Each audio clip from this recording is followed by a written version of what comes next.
Eagles, fly. Shut up. Yes, sir. Yes, sir. The Giants beat the Eagles. Welcome back to the Big Blue in the Bronx YouTube channel, everybody. This is the Boys in the Big Apple podcast. I don't know where Late Larry is. He's supposed to be here. That's why we call him Late Larry, because he's always late. But we probably have another loaded, well, not probably, we have another loaded sports podcast for you guys tonight. MLB, work stoppage looming. The Yankees sitting duck. Mets making moves. Marlins making moves. Mariners making moves. Rangers making moves. We got the NFL. The Giants beat the Eagles. My experience at the Eagle game along with Luca's. Hopefully Sean comes in here and tells us how his team got their ass kicked by Cincinnati. Luca's team won also yesterday against the Houston Texans. Jack Conklin and Christian McCaffrey out for the season with their respective injuries. A couple other things in the NFL. NBA, we're going to talk about a lot of things. That's going to be mostly on Luca's side of the topics. And also a lot of stuff with college football season ending, and a lot of coaches are leaving their respective colleges. And obviously we'll get to that. Luca, how's your weekend? How was your experience? How was your Thanksgiving? Give the audience a good Thanksgiving overall. I'd say it's the best sports. Excuse me. I think it's the best sports weekend I had in a while, honestly. I mean, the Jets and Knicks winning. But the Notre Dame obviously winning by a lot against Stanford. Apparently, I looked this up. If Alabama or any of Cincinnati, Oklahoma, and Michigan lose, Notre Dame might be in the playoffs. Because they don't have like an ACC championship or whatever. They're obviously in the independent conference. Yeah, that's it's pretty interesting to say the least. I want to wait for Sean to give my experience in terms of the Eagle game, because I know he will laugh at some of it. He will, be. Let me just make sure I have the right notes here. Let me get my one paper. Just 1 second. All right. Let me look around and see what Twitter's going on. All right. So at least I'm ready for this topic. We're gonna start whatever. So the Mets. God. Oh God. Never mind. You know what? I'll bookmark this tweet for sakes. Go ahead. Okay. So the Mets have made a lot of moves, and a lot of other teams have made a lot of moves. The Yankees have not. They made one move, signing a minor league shortstop, which is not going to solve the shortstop problem. They also signed Joely Rodriguez. That was like a week or two ago. Yeah, that was also a few days ago they signed Joely Rodriguez. But with that being said, I just want to hear your first thoughts. We'll break it down. We'll get into it like we usually do. Yankees not making moves. What is your thought process on this? I mentioned on my show today, I obviously had my college show today where I go solo. I said this wouldn't be as frustrating if, number one, the Yankees didn't have such a disappointed season and they blamed it on the players, and they said basically we got to get new players, number one. Number two, if there wasn't a lockout looming, I wouldn't be as pissed off. But obviously the Mets are making moves, everybody else is making moves but the Yankees. Right, and it seems like everybody is making moves because of the lockout, because it's looming, and no team does want to do negotiations during the lockout or after the lockout. It just doesn't make a lot of sense. And even if there wasn't a lockout looming, I would have been still pissed at the Yankees, in my opinion, or at least in my view, because, there's teams making moves, and the Yankees are sitting ducks. And remember, Brian Cashman was saying, "Oh well, we're going to go out and get these players or whatever." And Hal even said basically to Yankee fans, "Hey, forget about that Astros cheating scandal. You know what, Hal? Why don't you just go shove a stick up your ass?" Because I'm getting a little impatient, and me and you have really had a different perspective here on the show. As different to Sean, because he likes Volpe, he likes those other guys, he likes a few other guys or whatever, and he also didn't want Starling Marte because of how he would be used here. Get something real quick. You can still talk. I'm just doing something with TV. Of course, Luca's gonna leave. That makes me by myself. But anyway, we have a different perspective. Sean's on his way home, by the way. Okay.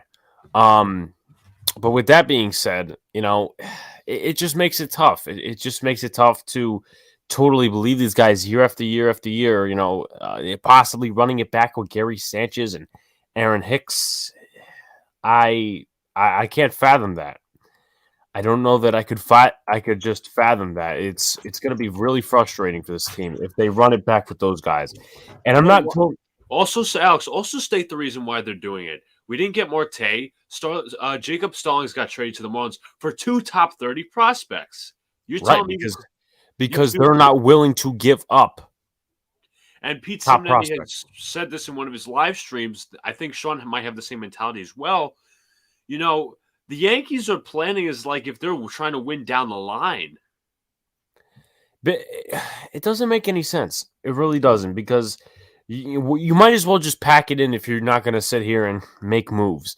And I understand there's a lot of spoiled Yankee fans out there. There's obviously that mentality. But when teams like the Mets are spending, it's not even the Mets. It seems like the Rangers, who haven't spent in years. Small market teams. I guess they may, you could say, oh, well, they might be spending because of the higher luxury tax incoming or something like that. I don't know. No, it's the salary minimum. The salary minimum, that's what I'm talking about. Whether they're doing it because of that or they're doing it just to get good players. I mean, the Mariners, they got Robbie Ray. They got Adam Frazier. 2 guys that I mean, Robbie Ray, if the Yankees were at least interested, I would have been, all right, they're looking to upgrade the rotation a bit. But they're sitting ducks. Adam Frazier was, I don't even know what the Adam Frazier trade was about. I think he was traded for like B prospects. You could give up Clark Schmidt. You could give up maybe Davy Garcia. I mean, I know that's a little much because of a 1-year thing, but come on. Like, it just seems like the Yankees, they baited a lot of people. And that's why, to be honest with you, I did not buy into, oh, well, the Yankees are going to do this, and the Yankees are going to do that, and they're going to do this. And I'm not buying into it because we know what we get every offseason. It's just very frustrating. And I mean, I'll play it when Sean comes, because you just said he's on his way home, but... What the fuck is going on? I have no idea. What the fuck is going on? I mean, seriously. It's just, I know it's a lot of empty noise. Not even the Yankees should, I mean, the Yankees should be taking heat, obviously, but what are the freaking Dodgers doing? They just signed Daniel Hudson. That's all they did. They didn't make an attempt to get Seager back. The Scherzer is gone. I mean, they might have to get Carlos Correa now. John Heyman, and that would be very. I don't know how LA fans would take Corey Seager's replacement as Carlos Correa. I don't know how they would take it. I wouldn't be happy if I were them, because obviously that was a World Series. The Yankees, well, it was just the championship series, and even though he's done a lot of talking, but let's mark some of the moves here. Michael Lorenzen, just as a small signing to the Los Angeles Angels of Anaheim. Max Scherzer and Starling Marte to the New York Mets. The Texas Rangers got Marcus Semien and Corey Seager. Blue City Empire Sports shouts to you, man. Corey Seager with the Rangers and Max. Yeah, Yankees, wake up. That's exactly what we're laying down the law to the Yankees. Wake the hell up, right? The Rangers, they signed Corey Seager and Marcus Semien. So, honestly, how is that going to go? You said Cutter Falefa's moving to third. That's what would probably happen. Right, but I would think that, Semien would move to third, because Semien wasn't Semien a third baseman in Oakland? He probably was, but Cutter Falefa is a little more versatile. So that means who's going to be playing second base then? You'd probably have to say Seager, maybe. Well, it's going to be a tough alignment up the middle, but, that's better probably than what they had. And let me remark something. The Mets have now spent $254.5 million in free agency this winter, and currently have the game's highest payroll at $265 million. The Dodgers led the MLB last year with a payroll of $282.7. Yep. I mean, that's what Uncle we were talking, and we were also, someone brought it up, and I kind of agree, to be honest.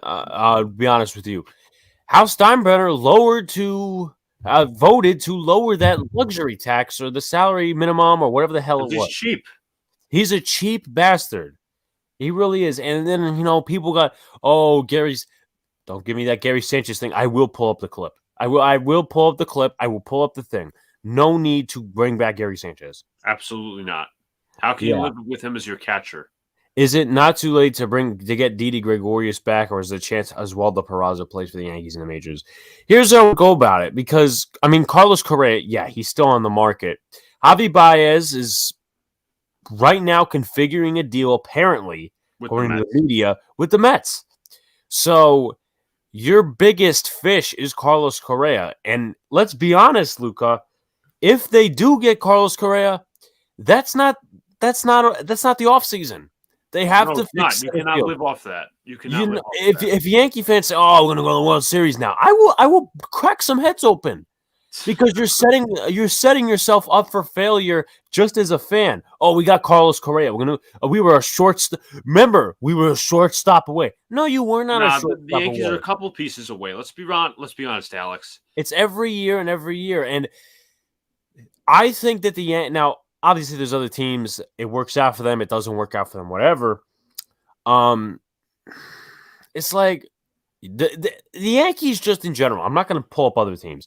The Yankees in general need to adapt to that mindset for the NFL. Let's just say you're overdrafting somebody. Like Nate Solder was overdrafted by Andrew Thomas. I hate to bring up my own team, but we'll talk about that.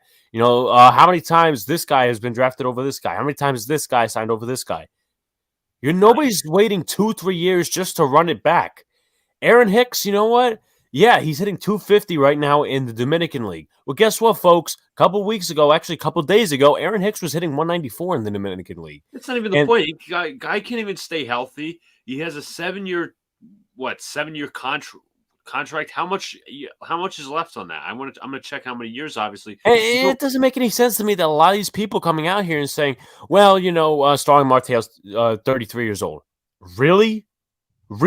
Maybe the Mets will regret the last year of the contract, but they'll find some with Steve. If they're a winning team, the first 3 years is valuable.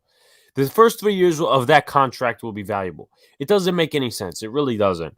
There was another point, but you're gonna we'll start, and you know what? There's a lot of people probably saying, "Oh, well, he's 33," or "Well, he's overpaid."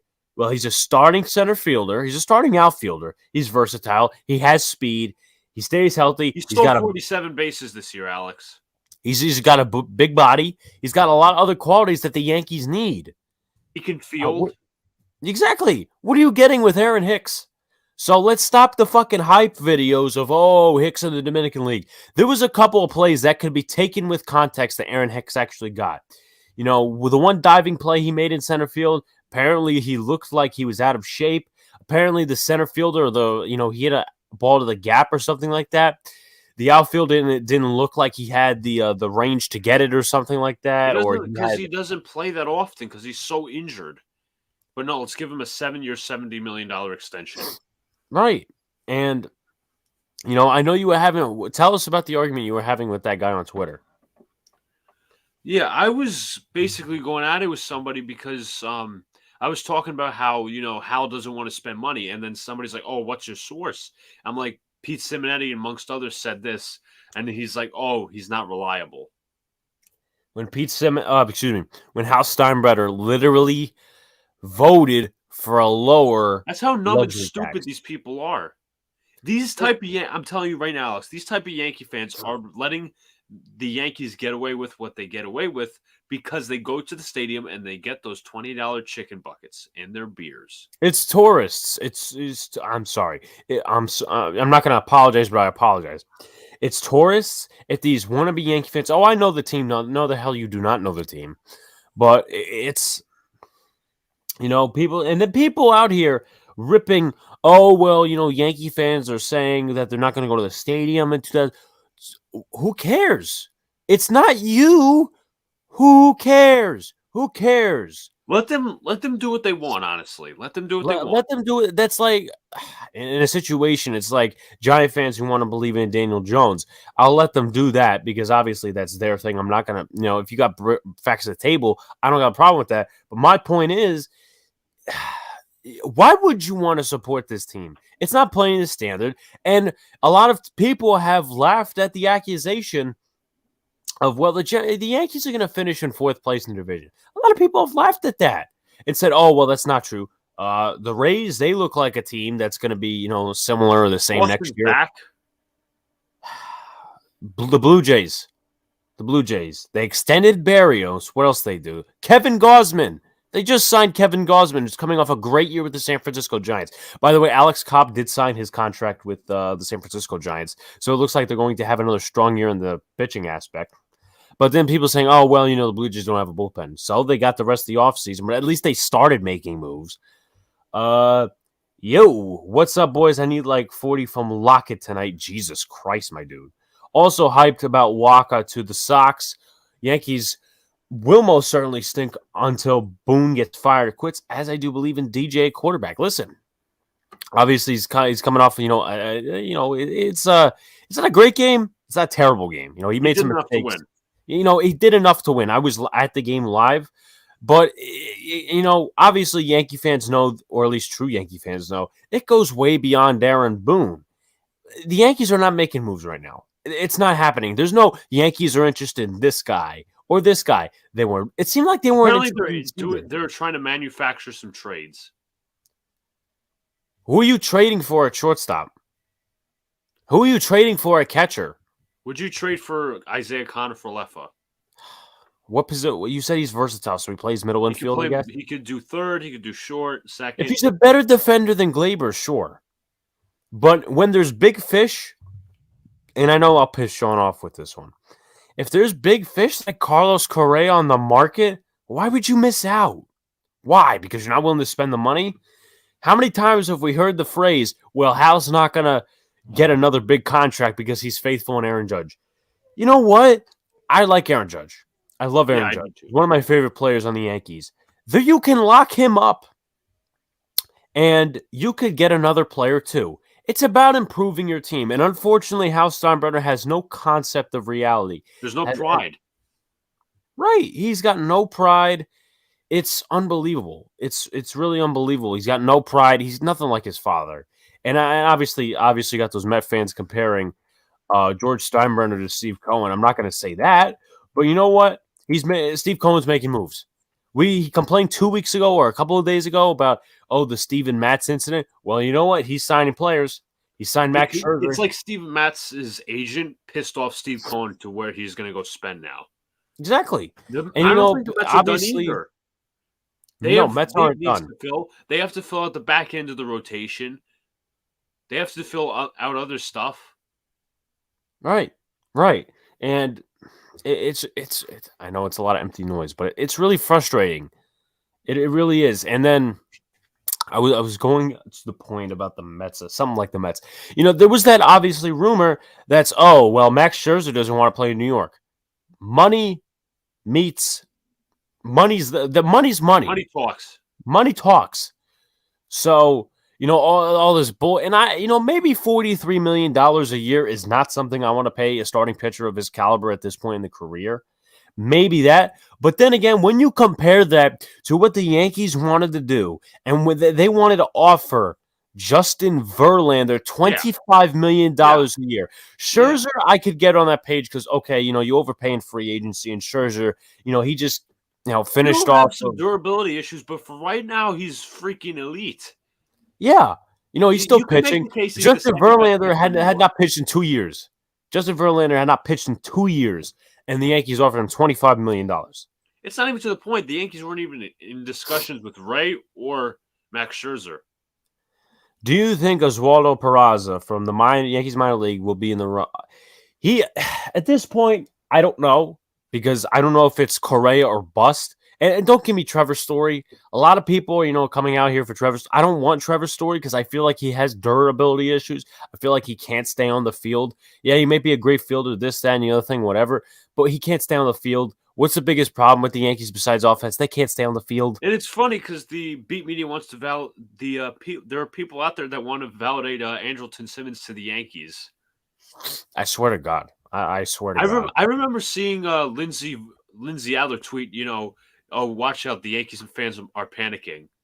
Not panicking for a good reason, because look at the big fish on the table. And I understand Sean's mentality just a little bit, but here's what I'm going to say to that. The Yankees have money.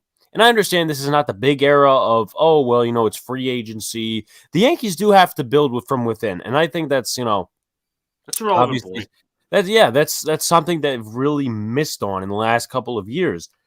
But when you have money, when you're the biggest sports capital in the nation right now, that might shift to LA or Florida or somewhere else right now, because Tampa Bay is definitely doing good in their areas. LA is also doing good in their areas. But, when you got the sports capital of the world, you got the Yankee Stadium, you got New York, you got all of this stuff, but you're not going to use the money, there's no point. There really is no point. Might as well just relocate yourself or something like that. And once again, it goes to your point. These are the same people who accept these things. And the Yankees are a 27-time world championship team. We should be expecting this and not doing this. Not sitting here. I apologize. I just want to interrupt for just 1 second. I apologize. I'm not sitting here. Oh, Andrew Velazquez is going to win us the World Series. Oh, this guy's going to win it. We're not seriously trying to hype platoon players to get them to win the World Series with us. That's not how it works. If the Yankees had coaching, I would understand, but they don't have coaching.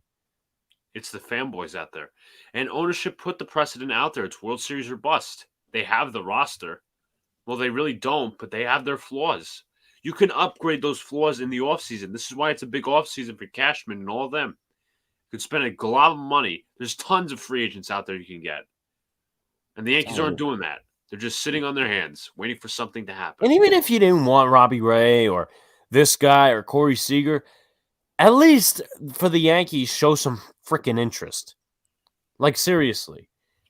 Boone doesn't care about pride. He cares about being loud and getting tossed out of games. My guys are savages in the box. LOL. No, they aren't. They stink. Much boys love. I'll stick around a couple of I'll stick around a few minutes if I'm reading that correctly. No, much appreciated. If you guys haven't already, please check out Sox Arizona's channel.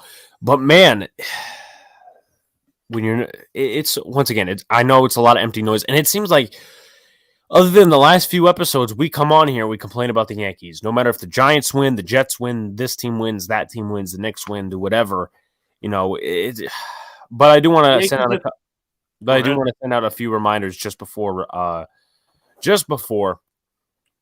Luca speaks. Tomorrow we will be live for the Brooklyn Nets New York Knicks game about 7:30. I won't be here until 8:00 because the studio I'm usually in, which is the studio I'm in right now, is usually occupied. So I'll probably get in around 7:50, 8:00. You'll have Luca and Sean. Hopefully Sean's here. I'll ask him if he's working or not. Hopefully he's not. And with that being said, the hell was I going to say? Also, Big Blue in the Bronx podcast tomorrow, premiering at 12:30 p.m. Eastern Standard Time. Yeah, about the Eagles losing like losers. Once Sean gets here, which will probably be around 9:00, we're going to go over the whole experience because I love talking about that. Also give his thoughts on the Yankees and baseball in general. Yeah. Hopefully, and I know he said he didn't want Starling Marte, but I kind of gave him a good rebuttal and saying, well, you want him, but at least we could say we tried, I guess. I don't know. Somebody said if the Yankees try to get Olsen, they should try to get Laureano too. That would be a good trade. But the problem is they will not give up budding prospects. And now, would you give up Jason Dominguez? Yes. Yes, I would. Stop. And I get it. He's the top prospect in the Yankee system. Well, why are you playing for years down the line? Stop punting the goddamn seasons. Stop. It seems like they want a backup plan just in case seasons fail and they have to rebuild. Now it feels like they don't want to do it. I'm going to explain my thought process on this. Just got an update that the Yankees are showing interest in Andrelton Simmons from the Minnesota Twins. I really hope that's not true. I mean, listen, I trust Blue City, but there was Heyman or Sherman tweeted out something like that. It's unbelievable. But what was the point? It feels like that the Yankees are playing their prospects as a backup plan if the season fails, but they're never going to go to that because the Yankees will keep spending and spending and spending if it's bad product and never fall on the prospects. That's the problem with their philosophy. And, you could talk about these prospects and all this other stuff for small market teams, but the Yankees are a big market team. Once again, it's kind of hypocritical because, the Yankees don't want to give up these prospects, but because they don't want to have, a total 2016 relapse and trade for all these prospects and give up guys. And they're also worried about these type of contracts that they have right now, like Aaron Hicks and some of these other guys, but they're never going to fall on the backup plan. They're never going to fall on that because they will keep spending and spending, or at least trying to, or running it back with the same squad. That's the problem with the Yankees. It's the hypocrisy with the Yankees. Yeah, it's just an awful philosophy plan by the Yankees overall. Yeah, definitely. And I did a video a couple of weeks ago. It was based on the starting rotation. So hold on, let me pause for a second. Somebody said on Twitter, stop buying the myth that there's such thing as a small market franchise. There's no what are you talking about? I'm encouraging you to reply as I read some comments to bring up another point. Hey, Brian Cashman, at least do it for us fans. Brian Cashman doesn't care about the fans. There's such a disconnect. There's such a disconnect. I'm sorry, Blue City Empire. There's such a disconnect, A. And B, people keep buying fucking tickets to go to the stadium. Like Sean said last year, he literally waited. He waited so long to go to the stadium because of the inconsistent product that was on the field. Now, the Yankees actually won that game, but they lost the next two. They shouldn't have been a playoff team this year. They should have been in fourth place, but they ended up in third place in the wild card, and they fucking lost. So I don't know what that tells you guys. And once again, you could go on these platoon players. You could go on these prospects. If you had coaching, if the manager was allowed to do what he was allowed to do. Now, obviously, outside of that, Aaron Boone's not a good manager. Sorry, he's not. I think all know that. Well, let me also mention, Alex, for the record, tomorrow is the deadline in which the Yankees have to tender or not tender Gary Sanchez's contract. So if they don't tender him, that means they're not bringing him back? No, I think he's still on the roster, but I got to double check. Yeah, because it's Jacob Stallings too. I pray to the baseball gods that the Yankees do not become the 2017 Giants. See, the problem is that they will never get that low, but they will get that low in standards because 2021, I would say, was a little bit like it's very uneven to kind of relate it to that because they're two separate teams, two separate franchises, two separate leagues, and also just two different situations in a way. But, there was a lot of locker room issues with the Yankees this year that some of the beat really hasn't uncovered yet. Garrett Cole was one of them. Anthony, the situation with Garrett Cole, and then a couple other issues like and Correa only adds to it if you don't have a disciplinarian in the locker room. And, I've said, get Correa, get the big fish, but if he's going to create problems, you're better not. You're just better off. It would actually make him a free agent immediately. Well, I'm hoping. I'm praying to Lord Jesus Christ. And once again, even if they do not tender Gary Sanchez tomorrow, they still got other problems. But once again, and you know what? Here's the thing. What makes you think, and I know a lot of Yankee fans are super convinced that Brian Cashman's going to pull off this trade for Matt Olson. He was a career hitter this year, one of the best in the MLB, one of the best home run hitters. What makes you think he's going to give up the prospects? If they as an organization are being reluctant, let me mention that Olson was an all-star. Yeah, if they are being reluctant as an organization right now, I gotta step away for a sec after this just to blow my nose. If they are, as an organization, if they're holding back right now, what makes you think they won't do it for the Olsen deal? If they say, we want Jason Dominguez, or we want Luke Voigt, well, Luke Voigt they'll give up. If we want Jason Dominguez, or we want Oswaldo Peraza, or we want Anthony Volpe in the deal, they should say okay. But they're not going to say okay. So there's this, and then, somebody said, well, Michael Kay said Gleyber Torres and Luke Voigt would be good enough. No, it would not be good enough because they are not near all-star players. Apparently that was stretched a little bit. I don't think he meant that completely. I think it was stretched. So it's just like part of the deal. Yeah. Yeah, give me 1 second. But if you want to keep talking about the Yankees and stuff like that, all you gotta do is just go behind me and grab a tissue. All right. Overall, the Yankees just continue to not spend money, and they will continue to prospect hug. And the real revolution begins with the fans. My opinion, if you are a dissatisfied fan, the Yankees don't do much this offseason. You just can't afford. You just don't spend money. You want to watch this team? Fine. You want to watch them from home? Why travel? Especially if you're from like a different state or whatever. Why spend money on an undesirable product again? Ask Alex when he comes back. Did we or did we not regret those Indian tickets? I mean, we didn't. It was Indians, Yankees, obviously. All three of us went to the game. Bleacher section, really fun. But at around the time we bought them, the Yankees were red hot. And then by the time it was getting close to the Indians game, the Yankees weren't so hot. It's like we almost regretted buying those tickets, but luckily the Yankees ended up winning. Okay, my camera quality is okay. Now it's back. Better now. Yeah, it's better because And it looked like I was 420p. I was just talking about how we almost regretted and we wanted to refund our tickets for the Indians game. No, absolutely. We were literally till the last minute, and I said, okay, let's just do this for the experience. We literally till the last minute we were debating should we buy these tickets, and I think Sean even brought it up actually. He brought not the boycotting. I mean, the boycotting, yes, because he waited that long just to get Yankee tickets, but he was the one who came out with the idea. Hey, let's go to a Yankee game. Didn't he say that? Yeah. He said that.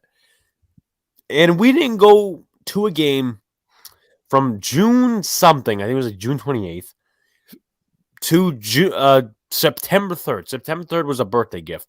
And you know what was funny? But it's not funny. The last two home games we were at was the Orioles and the Indians, now called the Guardians. Well, they lost the next two games in the series. Yep. I remember we went to Tommy's and they got their ass kicked. Yeah. Went to Tommy's Tavern. They got their ass beat. But again, the real revolution honestly starts with the fans. And there's going to be too many casuals that just want to go to the stadium, get their chicken buckets, do all that nonsense. I will sit home. I mean, I will sit home and you know what? Obviously, the experience is fun. The bleacher creatures are fun. But if this team is not a good product this year, I will not go to a game until they show consistency. I will not. I'm dead serious. I'm not a casual that comes out here. Oh, well, you're not going to protest. You're not going to boycott. Yes, I fucking will. Don't tell me what to do because you buy into this sorry ass product. You know, I'm not out here creating fucking hype videos. I'm not, because I am real on this channel. I am REAL on this channel, like the other two, being Luca and Sean, obviously. So, we'll talk about the Mariners a little bit. Man, they made. I mean, we'll still connected to the Yankees, but once again, it just comes back to the point. The Mariners are spending, or they are spending on Robbie Ray, and they traded for Adam Frazier. I want you to look up what number those prospects were, because if they were two crappy prospects or two B-level, C-level prospects, there's no reason that the Yankees should not have been in there. And it was and at that point in the game, it's kind of like a second. Let me also mention, Alex, specifically during those talks. So Pete Cincinnati mentioned in the live stream. This is important to hear. Mention the live stream. This is live stream today. Yankees had conversations with the Brewers, Mariners, and Braves regarding Gallo. With the Mariners, J.P. Crawford was involved. Didn't he do good for them this year? Also, let me mention that Dansby Swanson was involved. Don't give me Swanson, please. Don't give me Swanson. Why? I don't want Dansby Swanson. I mean, I look at all the old stats as the boomers, as the idiots would put it, but he had 167 strikeouts this year. Do we really need another strikeout person? That's what I'm going to say. And You said that Joey Gallo was, that topic was with the trade with the Mariners. Alex, he stole 52 fucking bases. Wait, hold on. Wait, no, he didn't. Never mind. I misread that. No, but what I'm asking you is, Simonetti said that Gallo, the topic of Gallo was involved. I got to go get probably another tissue, just a tissue box. I'll leave it over here. That the topic of Gallo was involved with the Mariners. Yeah. How about trade Gallo, get Frazier, and a couple of B-level prospects? It's not going to hurt you. Oh, because he hits home runs. Give me a second. Hold on. I'm going to read Blue City's comment in just a second. Yeah, I'm looking up the prospects for Ray Kerr and Corey Rozier. Let's see. Rozier. Obviously, if you guys haven't already, if you guys like what you're watching, like, comment, subscribe, turn on post notifications so you know when live stream episode drops. Appreciate y'all. Okay, let me just mention, number one, Ray Kerr is 26th. 26th on the list for the Mariners. He's currently on the Padres. He's 26th. Okay. And Corey Rozier is. As I'm still Watch waiting. it be like 30. Watch it be like 30. It's not giving. Hold on. Let me. Imagine he wasn't even a top prospect at all. Maybe if the Yankee Stadium is empty, no fan this season, maybe house all right. How many low attendances were there last year? It started to pile up towards the end of the season. Right, but then obviously Corey Rozier was 18th in Joe Doyle's end of season prospect rankings. 18th in team prospects. Team prospects or MLB prospects? Mariners prospects. How many times? And you know what? I want to give somebody a shout. Shouts to Shaw. Shaw was the one who gave me the idea of Brian Reynolds and Adam Frazier. And I'm like, man, this guy really wants me to look up Adam Frazier. So I looked him up, and I'm like, we should trade for Adam Frazier now. And then once again, it's like a second chance at life. It's like when your girlfriend breaks up with you, and then she gives you a second chance. That was that second chance. That was that second chance to go get Adam Frazier. And I don't know what the hell he was traded to the Padres for. Maybe a couple of prospects because that's what the Pirates want. They're forever rebuilding. But I just don't understand. I don't understand. Let me just say, Phillies are expressing serious interest in Corey Knebel. They're trying to fix their bullpen woes, as their bullpen's been shit the last couple of years. And Corey Knebel's, if Girardi is smart, he doesn't use Knebel as a starter like fucking Dave Roberts did. That's what happened, and that's what got them ejected from the fucking playoffs. He literally started that last game. But, once again, proud of the Dodgers for winning, the Braves for winning World Series. Well, the Yankees almost went to the World Series in 2019 and 2017. 2009, I'm not going to say it's a fluke year. I'm not. But 2019 was just a different year. It was when the 1 year hype of all of the next man up guys. The next Mike man up, Fords, which is I'm going to compare to the Giants again because I love the Giants, which is what the Giants did yesterday against the Eagles. They had next to no starting defensive backs on that final drive, and they ended up getting a stop, probably because the Eagles wide receiver dropped the ball. But you look at the Yankees, and once again, I'm making comparisons here when I really shouldn't be. But that was 1 year of next man up. They tried the next season, fuck the, COVID or this, any other thing. They made absolutely next to no effort, other than Garrett Cole, of going out there and getting upgrades. They didn't get upgrades at those positions. They went with Brett Gardner. You know what I had? I'm not even lying to you. Luca. I just thought of this right now. I had a dream last night that Brett Gardner re-signed with the Yankees. I'm not even joking. I would not be surprised at whatsoever. Can I add something? Sure. So let me just say, Alex, I'm rooting against your team. I'm rooting against Seattle tonight, for the record. Screw. Because another cat situation. What? Another cat situation? No, it's just Jasper wants food. He's looking at my He wants chicken, but he's not. Anyway, with that being said, continue. Anyway, what I was going to say was I'm rooting against you tonight. I'm rooting for Washington to lower the Seattle pick. Screw you. Gerald Everett scored a touchdown, which actually gives me fantasy points. He tried to do a Lambeau leap after a touchdown. And it failed? Washington fan didn't want it. Oh, well, because it's a Washington fan. And anyway. Somebody says, oh, what if he got taunting? I wouldn't be surprised. Shout outs to Evan in the chat. What's going on, man? Hey, guys, are you mad the Yankees haven't done anything yet? This has been 40 minutes of just ranting on the Yankees. We are annoyed.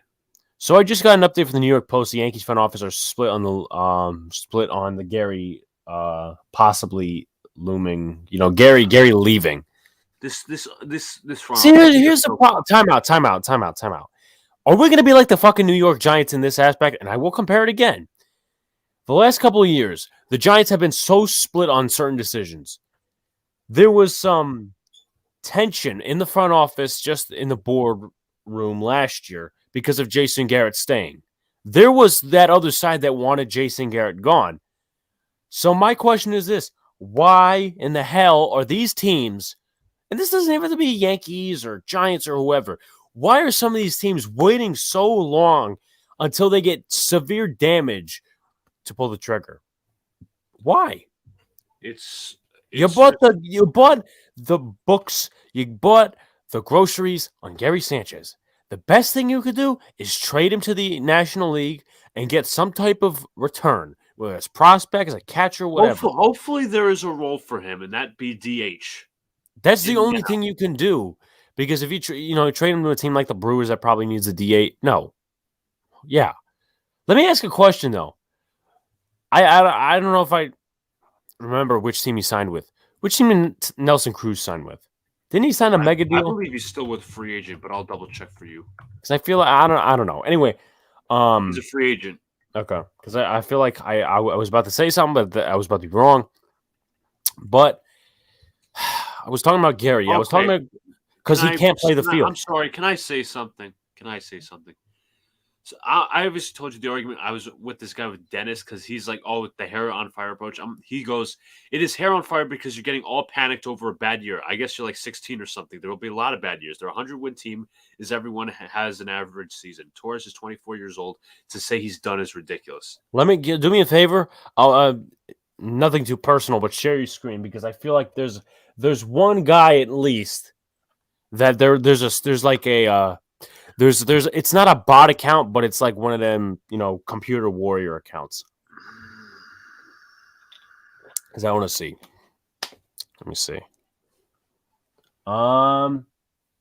That's a computer warrior account. That is a computer warrior account. How do you know that? There's another guy by the name of Pinstripe Blue. He runs that same account, and he runs another account as well. He's like an old man. He's like he's a moron. So don't even pay mind to that guy. Block him if you want. I'm not even joking. That's a computer fucking warrior. That's like someone who wastes their time. 16 followers. Exactly. Computer warrior. And those followers are probably all of his other 16 accounts. What are you saying? I muted him. Well, I mean, you could just... All right. Either or works. But, that's stupid there. I want to wait for Sean for the Hall of Fame ballot because that was yeah. Somebody said on Twitter, Pete, how can we as fans change the direction or philosophy of this club? Pete says, how about you don't buy tickets? Stop spending money. When was the last? Now I'm going to try to think here. When was the last time I actually spent money on the Yankees besides tickets? I spent tickets on a hat, but it's Can I also add that I think Hal Steinbrenner's adopted? You don't get it? Oh shit. Well, maybe. Yeah, I could see where you're coming from. Maybe secretly, Steve Cohen is brothers with, or at least was somewhat related to George Steinbrenner. I mean, I'm not gonna say he's victorious, but it just seems like the philosophies are different. I'm gonna be cheap. I'm gonna be cheap and not spend the money that I have. Like, what? Screw you. But once again, it comes down to the point. I don't know how many of you guys live in the New York area, travel to Yankee games, do this, that, and the other thing, but don't spend money next year. Do not spend money on the Yankees if the product is garbage. Let me Way also within the add first. some college football news. Then we'll get back on the subject. Former Seattle what coach did he? Former Oregon State coach Mike Riley will be coaching the Oklahoma team. He's 68. He's one of the oldest coaches. He's also coached Nebraska as well. Okay, so that's they obviously got somebody of experience in. Do they have any bowl games? I would have to check. Yeah, but I mean, other than that, and with that being said, hello, Sean. You want to take that down because your team got beat this weekend? That's exactly what I just did. Yeah. Hold on. Because this is my favorite part of the show. Hold on. God. Okay, give me a second. I gotta do this while Sean's here. Hold on. Wait. Okay. Eagles, fly. Shut up. Fly. Oh, Yay! I did it better. I'm the original. You're just copying. Yeah. Okay. Copyright. I started that. I can't say it right now. Hopefully, I'll say it next week. I don't know why my camera is so different than this, but this. Thank you very much. I could towel got at the stadium. I'll explain my experience in a little bit, but Sean, thoughts on the sports weekend, and we're currently discussing the Yankees' ineptitude. Well, that's good timing because that's exactly what I wanted to get into. Pittsburgh, you have topped my list as the most frustrating. I would rather watch Yankee baseball right now than Steeler football. That's really How saying the hell something. did you get blown up by Cincinnati? We beat You know them what? by I didn't watch 3. it. I was at work. I listened to it. Turned it off at halftime. Don't know. Don't care. I just don't. You know what? How did team you? is We beat just them by 3 with Mike White. They've been on Defense that that game bad? got to them then, but Was They've the been on a- defense that bad or some shit? I don't know. secondary's a joke. And now we don't have TJ Watt this weekend. Yay, happy birthday, me. No TJ Watt. Yay. Oh, yeah, that's right. And you then made that creep. also, you know, I'm going to criticize Big Ben here, and Sean might take offense or he might agree with me. Well, he It's was gonna be bad. it's gonna be either the two. You know, your career is coming to an end when you throw another interception to Eli Apple. I mean, that's the second pick of his Was it? career. I thought it was. Big Ben. Well, I know one was to Mike Hilton. I didn't know. No, about I the know. Eli Apple That one. was a pick 6, but No, I didn't know about the Eli Apple one. Again, Yeah, I Eli turned it Apple off at picked off- halftime. Eli Apple picked off Big Ben for the second time in his career. Again, And you his know first it's a one was problem when I want Yankee baseball back. And did y'all hear about Brian Kelly, by the way? Yes, we did. Who wants to Okay. break it? Sean? Oh, I guess nobody said it. Brian Kelly's the next head coach of LSU. You know what's really weird? Somebody brought this up on Twitter. What if one of Alabama, Cincinnati, Michigan, or whoever loses, and then Notre Dame goes to the Final Four without their head coach? Well, he's going to be the head coach for the rest of the season. That's not it for him. Obviously, he's going to finish the year, but I was listening to on my way back to New York on Saturday morning prior to Rivalry Saturday. Someone brought up a really good point on CBS Sports, and we were listening to Sirius XM. You can't really say. I mean, yeah, this Notre Dame team has been trash, but they stay consistent 10 wins every year. You never see, like, when we lose players, we don't fall off. We always hover around that 10-win mark, whatever. But the biggest thing that caught my attention was how the host says, how can you say Notre Dame has a cupcake schedule when you have Alabama playing teams like Mercer? That's true. You brought that up like how many shows ago? You're like, I'm gonna say the direct quote. How it's so unfair because these teams like these Alabamas, the Oklahomas, they go undefeated and whatnot. They build up their schedules by playing teams like the fucking Citadel. And Notre Dame, I think they said, was in the top 40 toughest schedules. I don't know the exact number, but out of 128 teams, that is I think it's 130 teams. I don't remember, but I know we just got off topic. But I just thought it was a really good point that I wanted to bring up because a lot of people say we're overrated. I still think we ain't doing anything if we make the playoff. But it's something just to note. I mean, the guy was basically arguing, saying Notre Dame is more worthy of the playoff than Alabama if they indeed lose on Saturday. Well, against Alabama, Georgia. truly enough, and we'll obviously get back to the Yankees after this, and I know I really want to get your thoughts on this and a lot of the MLB. Alabama, they won because Auburn's obviously with the college football rules, they deferred in overtime. Auburn deferred, and I'm like, what are you doing? You just lost the game. But they went to like 3 different overtimes, and Auburn didn't convert one, and Alabama did.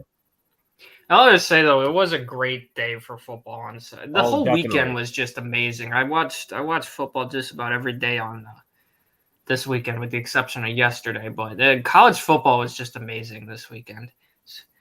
Ohio State, Michigan, that was probably the game of the weekend. Notre Dame beat the living hell out of Stanford. That was fun, but it was a great weekend for college football. I had a blast. I must say Notre Dame lately has not played down to the competition, and I like that. I know it's towards the end like of the that. season, but Yeah. I mean, we just need a couple things to go our way this weekend if we're going to make the CFP. The playoff, but you know what's going to be fun? SEC Championship, Georgia versus Alabama. Oh, Georgia punches Alabama in the mouth. I really do. I think everybody's going to be Georgia fans this weekend. I'll be a Georgia fan. Let's go Bulldogs, right? And then you got ACC Championship, Wake Forest, and who's Wake Forest playing? Pittsburgh. Oh, yeah. I'm going to root for Pittsburgh then. So I like Kenny Pickett. Wow, someone taking Pittsburgh. I said taking my side. I said I like Pitt though. I never had a problem with Pitt. No, I know. I like their quarterback. Yeah, I do too. My thoughts have kind of shifted on Jones, but like I'm not really for picking a quarterback this year. But I like this, Alex. I heard the game you went to yesterday was really ugly. Like it was a badly played football game. Like it was. Someone said it was worse than Lions and Bears. I wouldn't say. Well, if you weren't there, would you say that? To be honest with you, I don't know. Realistically, by the way, I want to share a story before I answer the question. So we got these free at the entrance, right? Like a rally towel? Yeah, rally towel. 3rd down, 4th down. I was waving it, right? And then we'll obviously get the experience in a little bit. Oh yeah, okay, but it's not yellow. It's not yellow. No, but we still originated a terrible towel. Anyway, this man over here, there's napkins inside the stadium. But this man blows his nose, and he got one. He took one. Why didn't you just give it to someone? Give it to a kid or something. Wow. I had Alex wash it anyway. It's not like I wanted to do it. It's not like here. You have to take it.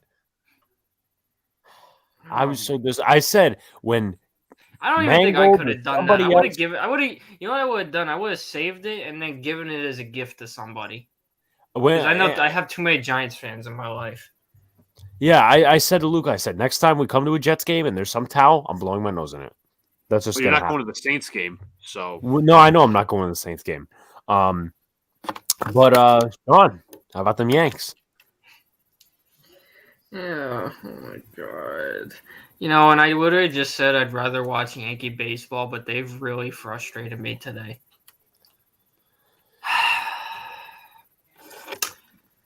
They've been something else. We've reversed roles with the Mets.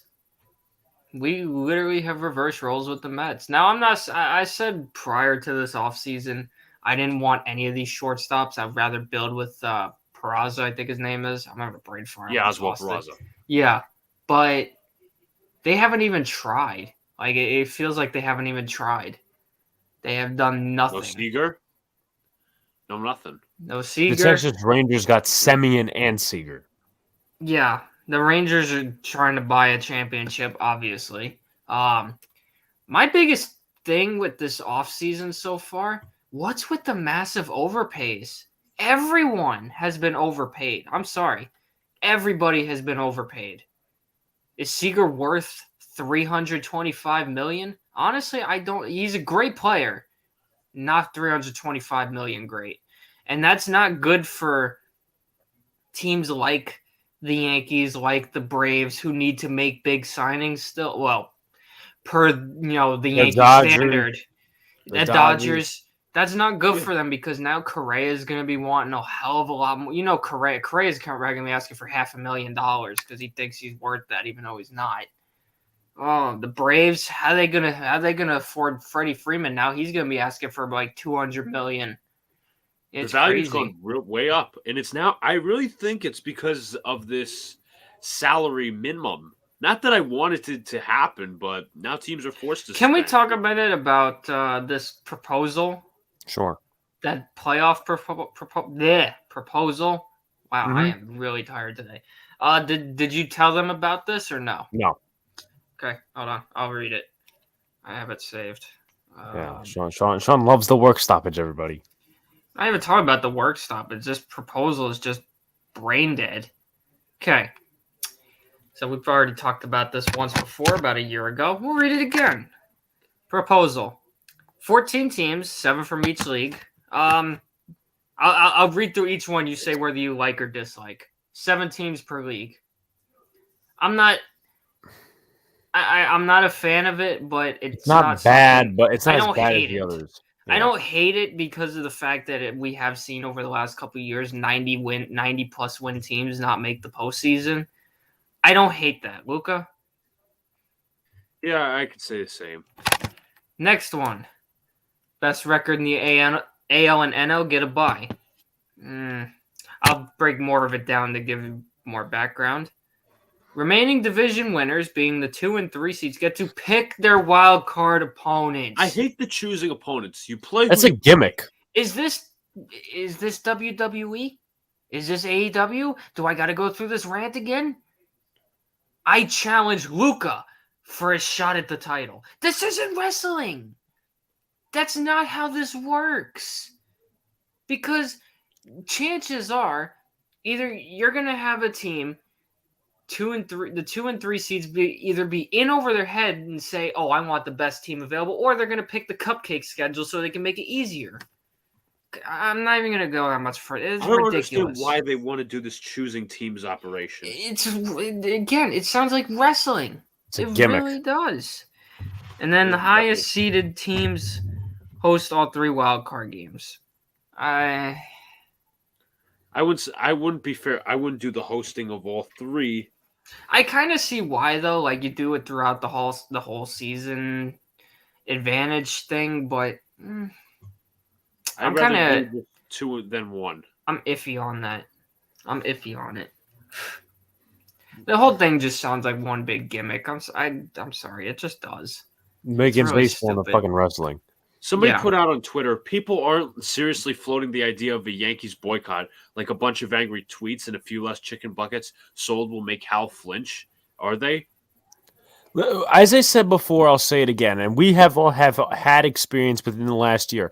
If you want to go out and not go to a game this year, I'm not going to rag on you. Sean, you know, I waited until September to go to a game. We were still debating that week of, should we even go to this game? Should we resell our ticket? Should we do this, that, and the other thing? I'm not going to bother anybody. I'm not going to do it. We're not going to trash you if you decide not to go.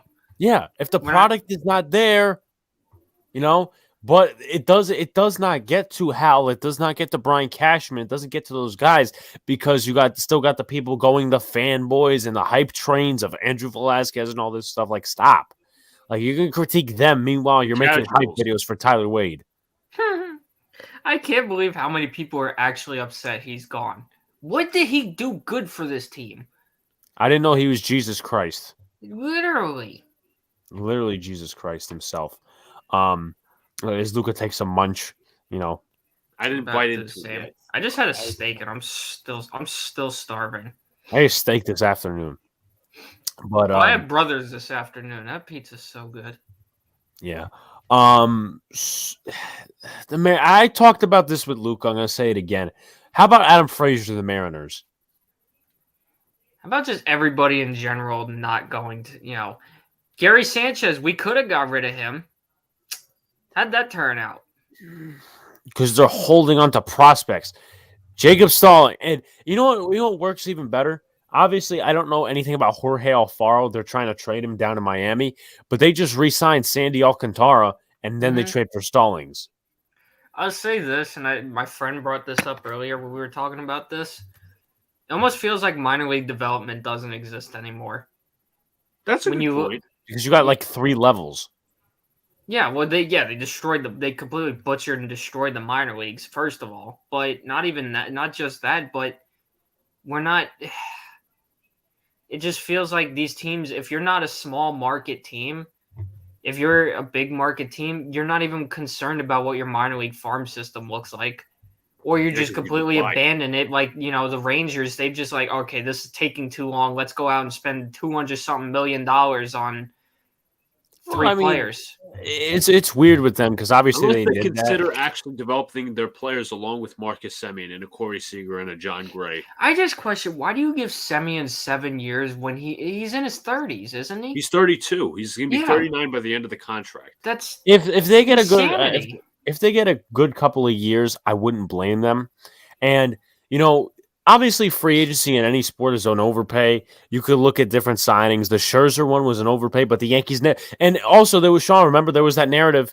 Oh well, Scherzer doesn't want to come to New York. Bullshit. Money talks. Yeah. Money talks. Well, and that's the same thing with Correa. If the money's there, he's going to come to New York. Exactly. And I mentioned 2 things to Luca. I said the fact that Adam Frazier got traded from the Padres to the Mariners For is nothing. like a second chance in a relationship. It's like if your girlfriend breaks up with you, but she's like, "Nah, I'll give you a second chance." The Yankees could have traded for him for less. They could have given up something They like literally Schmidt or that whoever. whole trade, they got nothing for him. They got Lucas. What rank were they? The first one of the prospects was 18th, one was 30th. There you And go. you can't get that. Yankees could have easily done a deal, but Mark Schmidt, somebody else. Hart could've Schmidt, sent- maybe Garcia. I wouldn't mind. I wouldn't mind. care. I I mean, already told you how I Heel and feel these- about Garcia, but if you got Heel and these other guys, what's the big deal?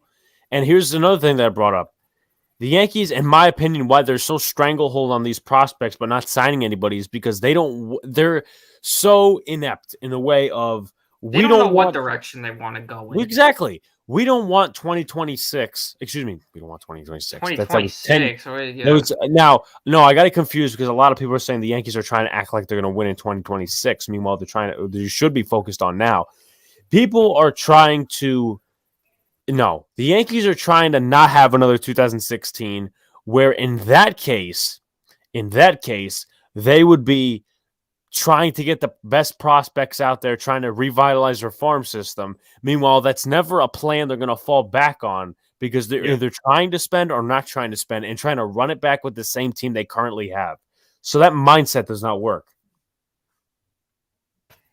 Telling you right now, nothing's going to change over these next several Doesn't years. look like it. I'm not convinced. I'm not convinced this team is winning a World Series till Boone is gone. And Cashman, for that matter. The both of them. Cashman's got, 3 titles with us and how many years he's been here? He's Been been here here since- since 98. He won in 98, 99, 2000. 2009. then Okay, so 4 also- titles. But that was 20-some years ago. Times have changed. Time to move on, but no. Again, nothing's going to change, so that's why I'm not mad about it. I'm just disappointed. Yeah, I mean, It's ridiculous. And apparently, from our good buddy Pete Simonetti, Yankees have had discussions about Joey Gallo with the Braves, Mariners, and Brewers. Braves I have heard brought about that.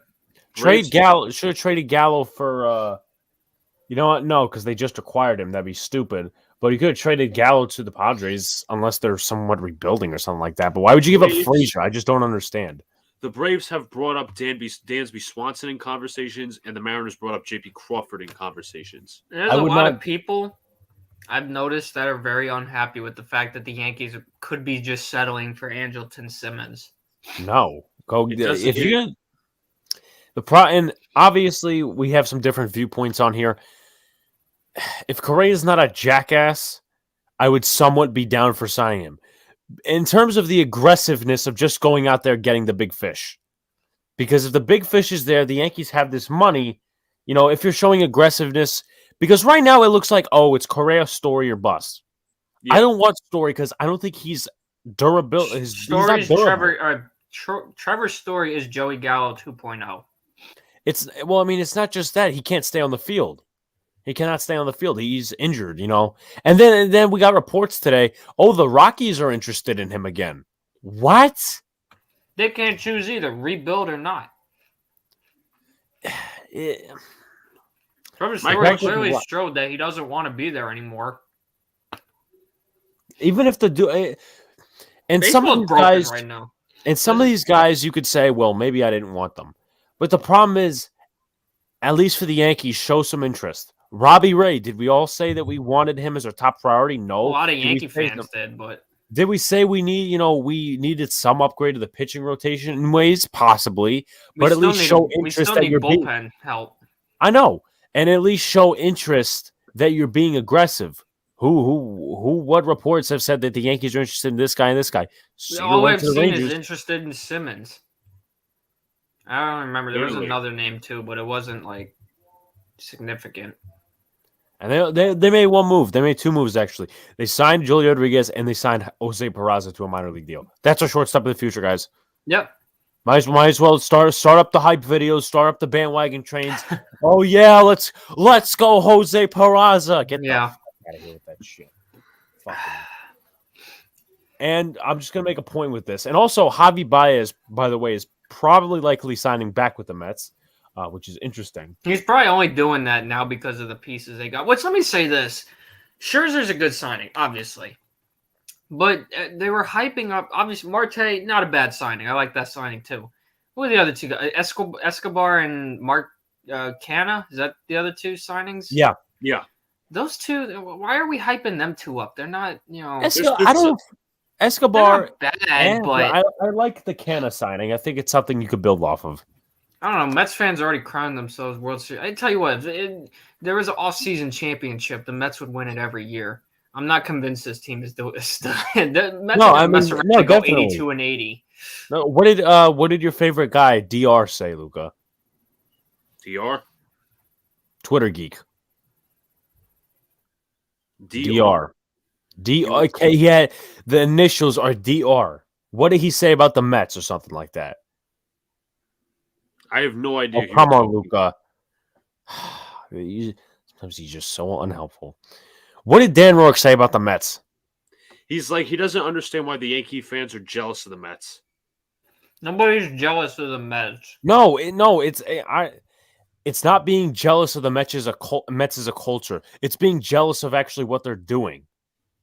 Because this is where you can get jealous. I'm not saying, I want to be the Mets. I want to be their culture. Absolutely not, because they've lost for so many years now. But the fact that they're making these moves, that they're being aggressive. Stroman still can't understand that because he's still arguing with Yankee fans. Remember on Twitter last week? Who? Marcus Stroman. Marcus Stroman, he said some words about apparently he called Michael Kay a racist, and he apparently said a derogatory Italian word. So do not get him to New York. Please. No, I thought I've heard something like that, but Marcus Stroman's a clown. And he says, he's proven that he can handle the New York pressure. What have you done in New York that's so notable that makes you think he's garbage? Get him? No, absolutely not. Every time he pitches against the Yankees, he's shit. Every time he opens his mouth, it's nothing but stupidity. That's all we can call it, stupidity. He's arguing with Yankee fans. Oh, you haven't won a ring since 2009. Bro, your team hasn't won a ring in 35 years. I don't want to hear it. Alex, can I mention the Dan Rourke tweet? Give me 1 second. And it was Stroman. It's like, why are you arguing with Yankee fans in the first place? Yeah, right. Why are you worried about the team that's not even in your league? They're on a whole It's not even league. about team. It's why are you arguing with fans on Twitter? That too.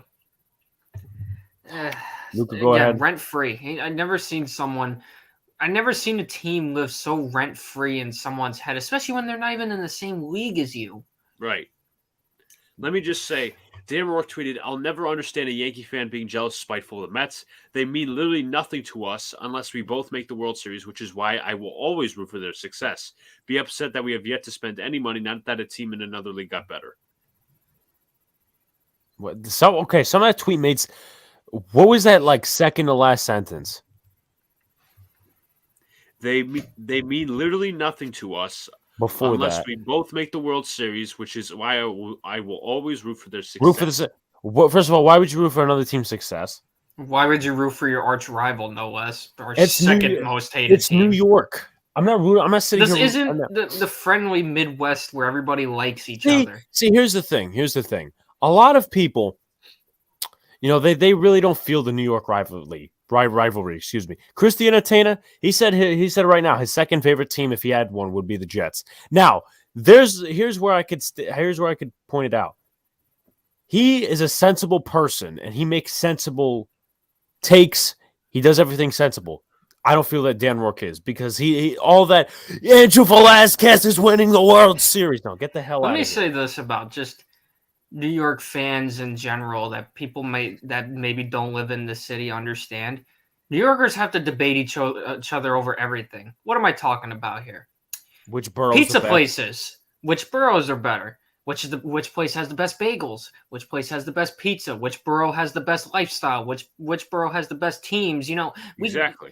That's how New York works. It's not like small town America where everybody likes each other and smiles and says hi to each other every day. This isn't no. Lovable I losers in don't. Chicago. Nobody likes each other here. Let's just admit that. I don't like Alex. I like Luca because he's cool. I don't like Alex though. I can see we can have a debate right now around the city which GP's better, and nobody's gonna agree. That's just how we work. So stop with this whole New Yorkers need to back up their other team. Yankee fans need to bet. No, that's not how the city works. Just stop. You rednecks, and once again, please. Get I'll some common sense. Can I input something? This is regarding the Yankees. In an article, New York Daily News, the headline is "The Yankees' free agent inactivity could signal a new era in the Bronx." Here's a quote.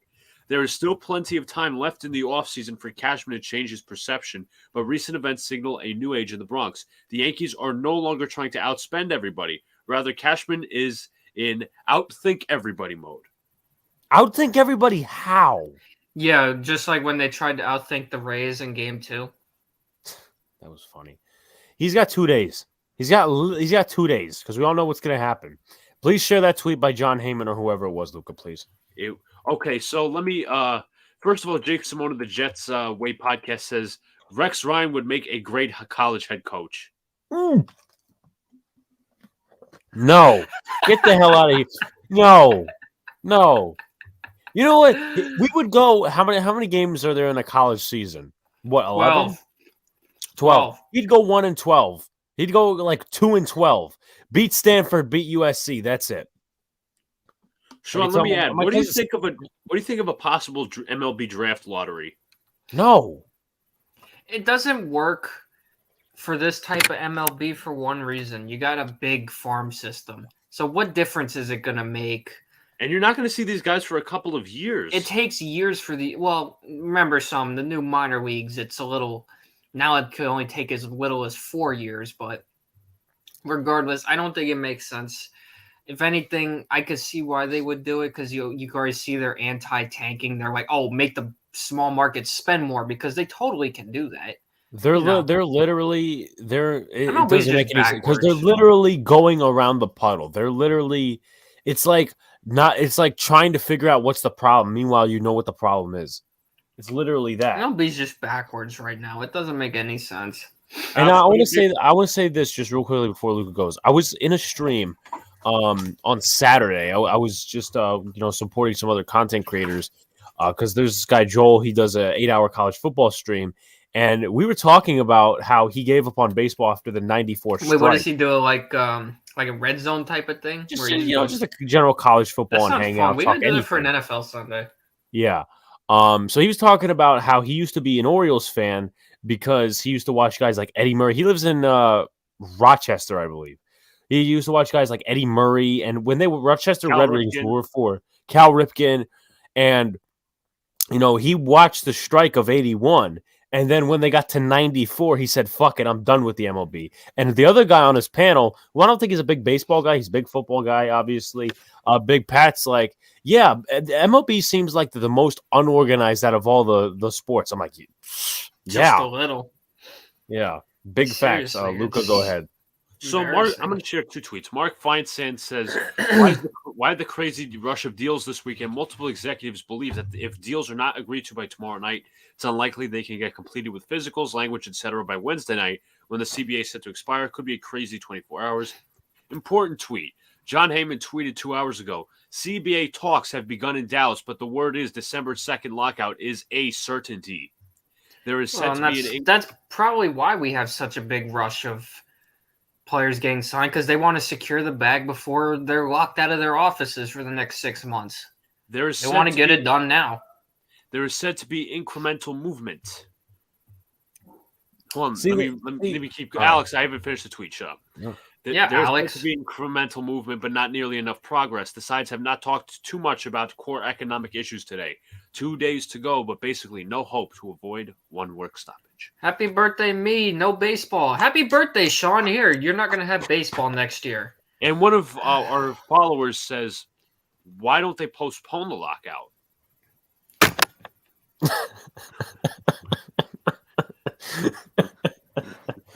Good thing we got the USFL next year.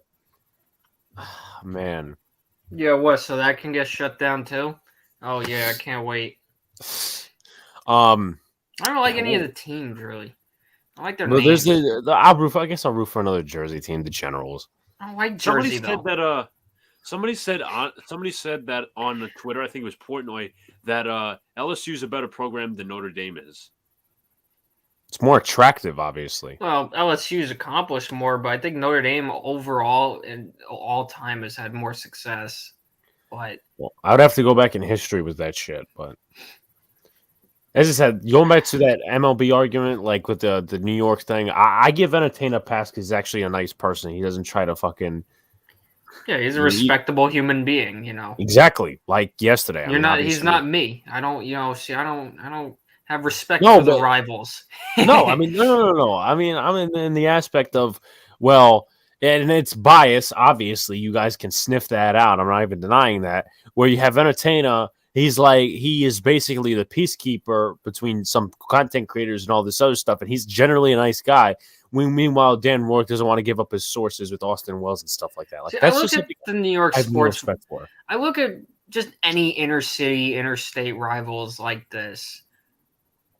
It doesn't need to be taken to where it's absolute hatred, although it's fun. It's fun to hate. In that aspect, not shooting anybody. Yeah, we've had that. We've seen, look at Philly a couple months ago. Giants fan got shot. But the whole point of the whole inner city rivalry stuff like that is supposed to be fun trash talk. Yeah, now, exactly. Unless you got college football stuff like that where there's pure hatred, and that's good for the sport. It is. I mean, rivalry weekend, it's amazing. I wish more sports would do stuff, like that. But you want to be the peacekeeper, go ahead. I'm not gonna fault anybody for it. I just feel like the whole point of inner city rivalries like that it's meant to be for fun. It's supposed to be taken for fun. Like Alex and Luca, they could poke fun at each other all day, but in the end, I don't think there's any real. Luca, do you actually have any real legitimate hatred towards the Giants? And Alex, I'll say the same. Do you have any real hatred towards the Jets? Not necessarily, no. See, now it'd be different if you're looking at Pennsylvania because there's legitimate hatred towards Philly for obvious reasons. Same thing could be said with Giants and Eagles. Absolutely. Anything else? I want to go off topic for a sec. Brian, this was per a staff writer at The Athletic, host of the Shamrock podcast. This is regarding the Brian Kelly situation. This is usually how things go, but Brian Kelly ghosted everybody at Notre Dame. He just spoke to Matt Fortuna, who the guy I'm talking about right now, spoke to one assistant who saw reports on his phone tonight as he was exiting a recruit's home. The news broke when I walked out of the house, so I looked like a fucking asshole.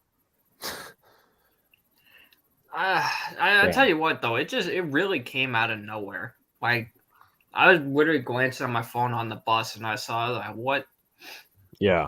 I mean, it might not be such a bad thing for Notre Dame, though. It could be they do, need a change. Some point, I think they needed a change just because of the fact that Notre Dame could never seem to beat those top tier teams. You look over the years, you had the Georgia losses, the Clemson losses. Well, they did win one. Alabama last year. Alabama last year, the what was it? The FBS championship. What was it? I don't remember what the heck it was. No, the BCS championship. That's what it was. Back in 2011 to Alabama, they lost, So it might not be such a bad thing for a restart. Maybe there's not Rex Ryan.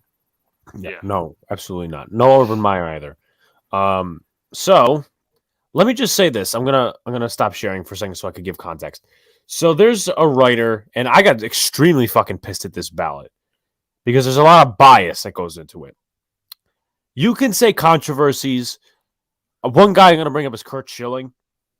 You could say controversies and all that. Listen, do what you want, whatever. But some of the guys that got the vote from this idiot, and then the guys that didn't, Sean will feel it because one of his favorite players actually was not voted by this idiot. And then you look at the options. Man, some of these writers in baseball need to grow a fucking set of balls. Hold on, let me share. They shouldn't have jobs. No, they shouldn't even vote. Because remember, that one guy about Derek Jeter, right? Okay. You guys can see, correct? Now you need to tell me why Curt Schilling, Alex Rodriguez, Barry Bonds, I think, is supposed to be somewhere on here. Right here. Barry Bonds, and maybe a few other guys, are not subject to votes. Now, you can make your case about that. Why is Bobby Abreu a fucking Hall of Famer? Please tell me why. Todd Helton, you can make your case. Why is Jimmy Rollins a Hall of Famer? Jimmy Rollins is a Hall of Fame candidate? Yeah. Man didn't do nothing special, though. I mean, he was Omar Vizquel. That's laughable. That's a joke. We're just putting everybody in the Hall of Fame now. I'll put me in the Hall of Fame. It's the Hall of Good. David Ortiz, you can make cases for. Ryan Howard, you can somewhat debate, but I don't think at first ballot. Definitely not first ballot. I mean, I don't know. Let's see, because he's a first-year candidate. Okay, well, Prince Fielder's for some reason on this list the first year, but okay. Same with Mark Teixeira. But Alex, not even Manny Ramirez. Billy Wagner. Tim Hudson to an extent. Mark Burley. Bobby Abreu is more deserving, and same with Omar Vizquel.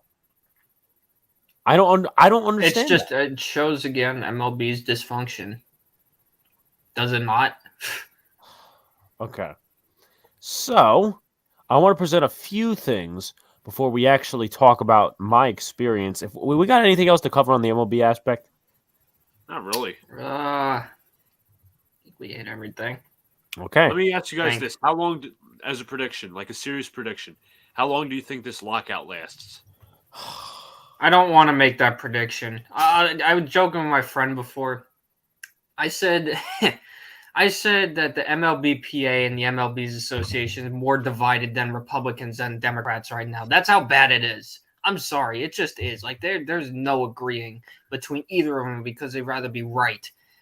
It's sad. I'm not making that prediction because for all we know, we may never see it. For all we know, we might never have a baseball game again. Obviously, that's not the case, but you never know. You just can't get. You never know with this. We'll have another 60-game season with expanded playoffs. I said that. Yeah. You stole that from me, but yeah, we'll probably. I said that a couple of days. I said that like last week. I didn't catch it, but I literally anyway. said it, but okay. That being said, I want to pull up a few things that jokes about the Eagles because Quai Eagles Quai. I'll say this though. At least even if there is no MLB, we got the Ferry Hawks. Staten Island Ferry Hawks. Yes, let's go. Staten Island Ferry Hawks. All right. There's this. Interesting. Do you know what it is? Yes. What is it? That's the Empire State Building pissing on the bell. There you go. I'm not stupid. I'm just making sure. Hold on. Then we got this. Hold on. Hey, this is my time. Actually, it's me and Lucas. How does it feel, Eagle fans? We had this last year, and there's this. Were there actually a lot of Philly fans there? I seen a lot. Sean, I didn't see the game. No, I'm not, Sean. I'm not ripping He's not you. mocking you, Sean. He's telling you what's up. There's a lot of shit that you want to know. You're gonna be happy. Did you run into anybody that you knew from PA by any chance or no? Sydney was there, but he didn't know till like an hour before the game where he was sitting. So I'm like, and then like I couldn't see him at halftime because the Strahan ceremony. He was at section 330. We were 202B. I thought they did that pregame. No, actually, I won't lie. I did see some. I saw like when it was still 3-0 because I stopped for food before I went to work. Mm-hmm. And they had the game on, so I saw the one drive where Philly started to drive down the field that you sent me. Yeah, but I didn't see too much. I didn't miss a lot. Well, I didn't see a lot, I should say. This one I find funny. It does not have to do with the Eagles, but this one has to do with Lincoln Riley and USC. Hopefully it's on mute, but it's a TikTok. But it's still funny. TikTok. Right. Let me fucking mute this. That's a thing. This I don't know what to say to that. That's why I bookmarked it for a reason. Lincoln Riley's an idiot. He's a fraud. You ought to know that Cousin Steve ought to be happy. Oh, I know. I know Cousin Steve is definitely happy, but Lincoln Riley was exposed in the SEC. Yeah. Let's see. Okay, I think I have enough in turn. Oh, there's this. I'm probably not gonna get copyrighted for it, but it's just a little joke. Poke at my friends talking Giants who hosted the tailgate. I won't be copyrighted because they don't hate me. Hopefully, but you never know. A little inside joke that they were talking about yesterday on their podcast. I think he was on whoever the tight end is. Goddard now? Goddard's still here? The guy punched in the face. Yes, you did. What state? North Dakota? Yeah, North Dakota. What was he doing in North Dakota? His ass beat. Oh man, I I'm don't know gonna how get good your guys' fantasy football is doing, but I'm up 129-58. You're losing, you're winning. I'm winning. And this man said he was gonna tank. What a I'll poor be back sport. at 6-6, and I'll still be the 10 seed. 6 and Our 6. league is like weirdly competitive. Like aside from Alex and like one other person, the whole league is like hovering around 500. Yeah, there's like teams. Like top 4, but now that DeAndre Swift is going to miss week, I'm going to be really pissed. Yeah, can you guys hear that background noise? I made the mistake of starting the Steelers defense. I'm not starting. I did too, but I'm winning. I'm beating the crap out of the other person in my one fantasy league. Yeah, it didn't make a difference for me, but it would have been nice to have extra points. Oh, I forgot. How was y'all's Thanksgiving? Thanksgiving was good. I mean, unfortunately, I'll be open to say this. Can you guys hear that background noise or no? A little, but it's not like interrupting or anything. I want to make sure that way I have like no interruptions or anything. Thanksgiving was good. The Lions should have won that game. They didn't. That game I'm very unhappy about that. Very unhappy. That game killed all my brain cells. Like it was ugly. Like from the opening kickoff, he took it like 10 yards deep. So you're like, this is gonna be a very game.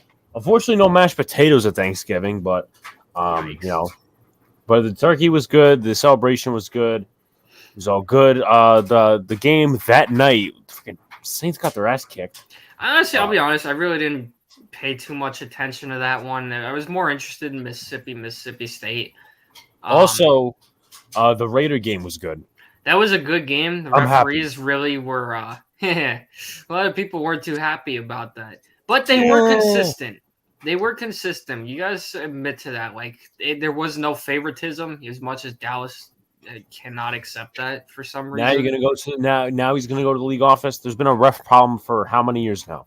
Yeah, no. So that's just football nowadays. That was a great game, though. No, I will definitely say that. Give me 1 second. I'm just gonna see something real quick. Not that something. Thanksgiving was good though. I had my big fat turkey leg, which was really freaking good. Now I want another one thinking about it because it was really good.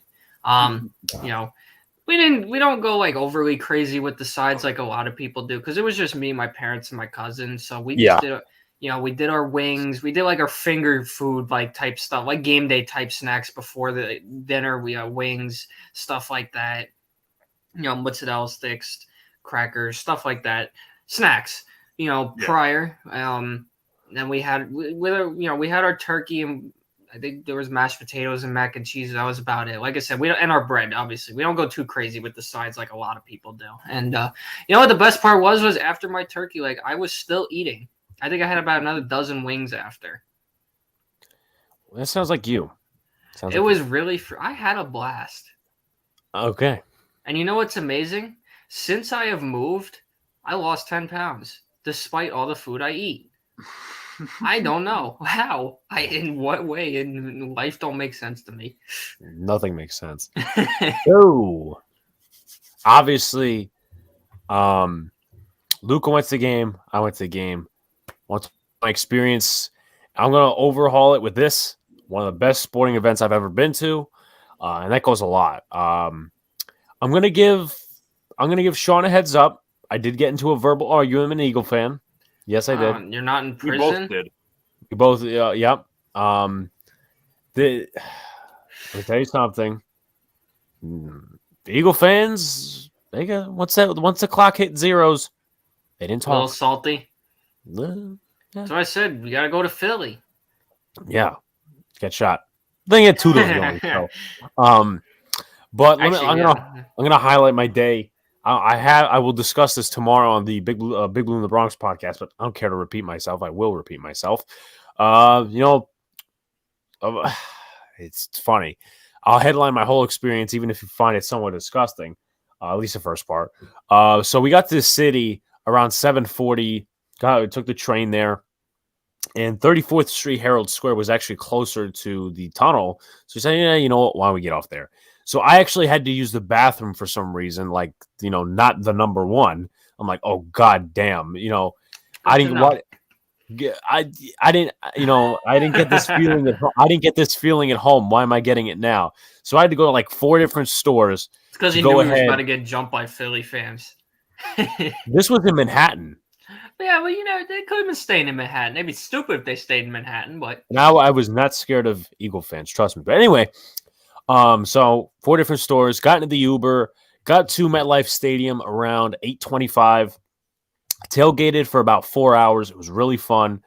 Obviously, Talking Giants and Candlewick Diner hosted. There was pasta, there was wings, there was mac and cheese, there was a bunch of other things. They were doing Flippy Cup games with Bud Light. Personally, I don't like Bud Light. But it was a fun time. It was a fun time. Snacks being snacks, meeting the entertainer again, a couple other people on Twitter. And someone said this, and I definitely agree. The next time we have an event like this, everybody got to wear name tags. Everybody has to wear name tags of their Twitter at so we know who people are. Because I didn't recognize some people. Then later I'm like, oh, that was that person. And one of the people actually has the ad on Twitter of All-Star Glaber. But they're changing that to First Ballot Eli, which is something I like. Anyway, getting to the stadium. This is after we get our bags exchanged because of the stupid, the plastic bag policy, plastic clear bag policy. Motherfucker. Eagle fans already chanting. E-A-G. oh yeah, the little cheerleader chant like the Jets got. I'm like, and I yelled. I said, you better keep that chant. Don't bring it here. Keep that chant in Philadelphia. And I know you love saying that, Sean. Philadelphia. Well, that honestly really reminds me of when I first stepped into the link for my first game because, I threw the terrible towel, but there were Steeler fans waving their terrible towel, and then the Eagles fans with their little chants and everything, acting like they were intimidating, even though they weren't. They were just brain dead and drunk. Yeah. So that kind of reminds me of when I first stepped into the link. Yeah, so we went to the field goal area again, like we did that one time at the Jets thing. I missed a field goal wide left. Luca missed a field goal wide right. We don't have legs for shit. So that I'm 2 for 7, I think, and then Luca's like 3 for 8, I think. But that's just a common fact. That being said, go inside. Our seats were really good. We had a great view. not as cold as last weekend's game against wasn't. the Dolphins and. I didn't mention. Well, I think I told you guys. I go to PA. It snowed. It snowed I this couldn't morning, even- but it didn't stick. Bro, my dad on Sunday morning said there was an inch of snow in PA the day after I left. Here, I'll show you that. I'll send a picture. Hold up. I'll send it to your Twitter. And also, what was I going to say? It snowed the when the tailgate was going on. We were Hold tailgating. on. It I snowed. did notice on in some of your news. videos there were some flurries. Yeah. I got some relating NFL news, college football news.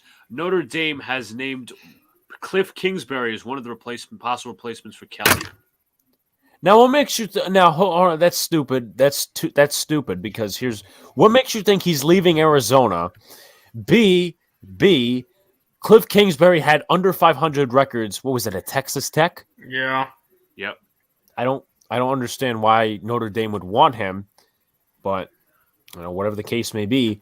With that being said, so we go in the stadium, and then we. Hey, I wonder if they'll try for Mike Tomlin.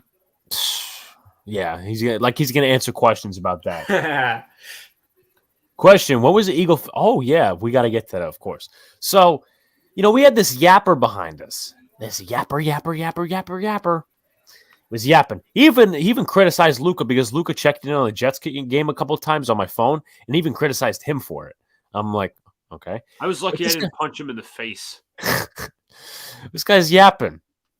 There was a couple of times the Giant. I don't remember the situation, but there's a couple of times the Giants were stopped.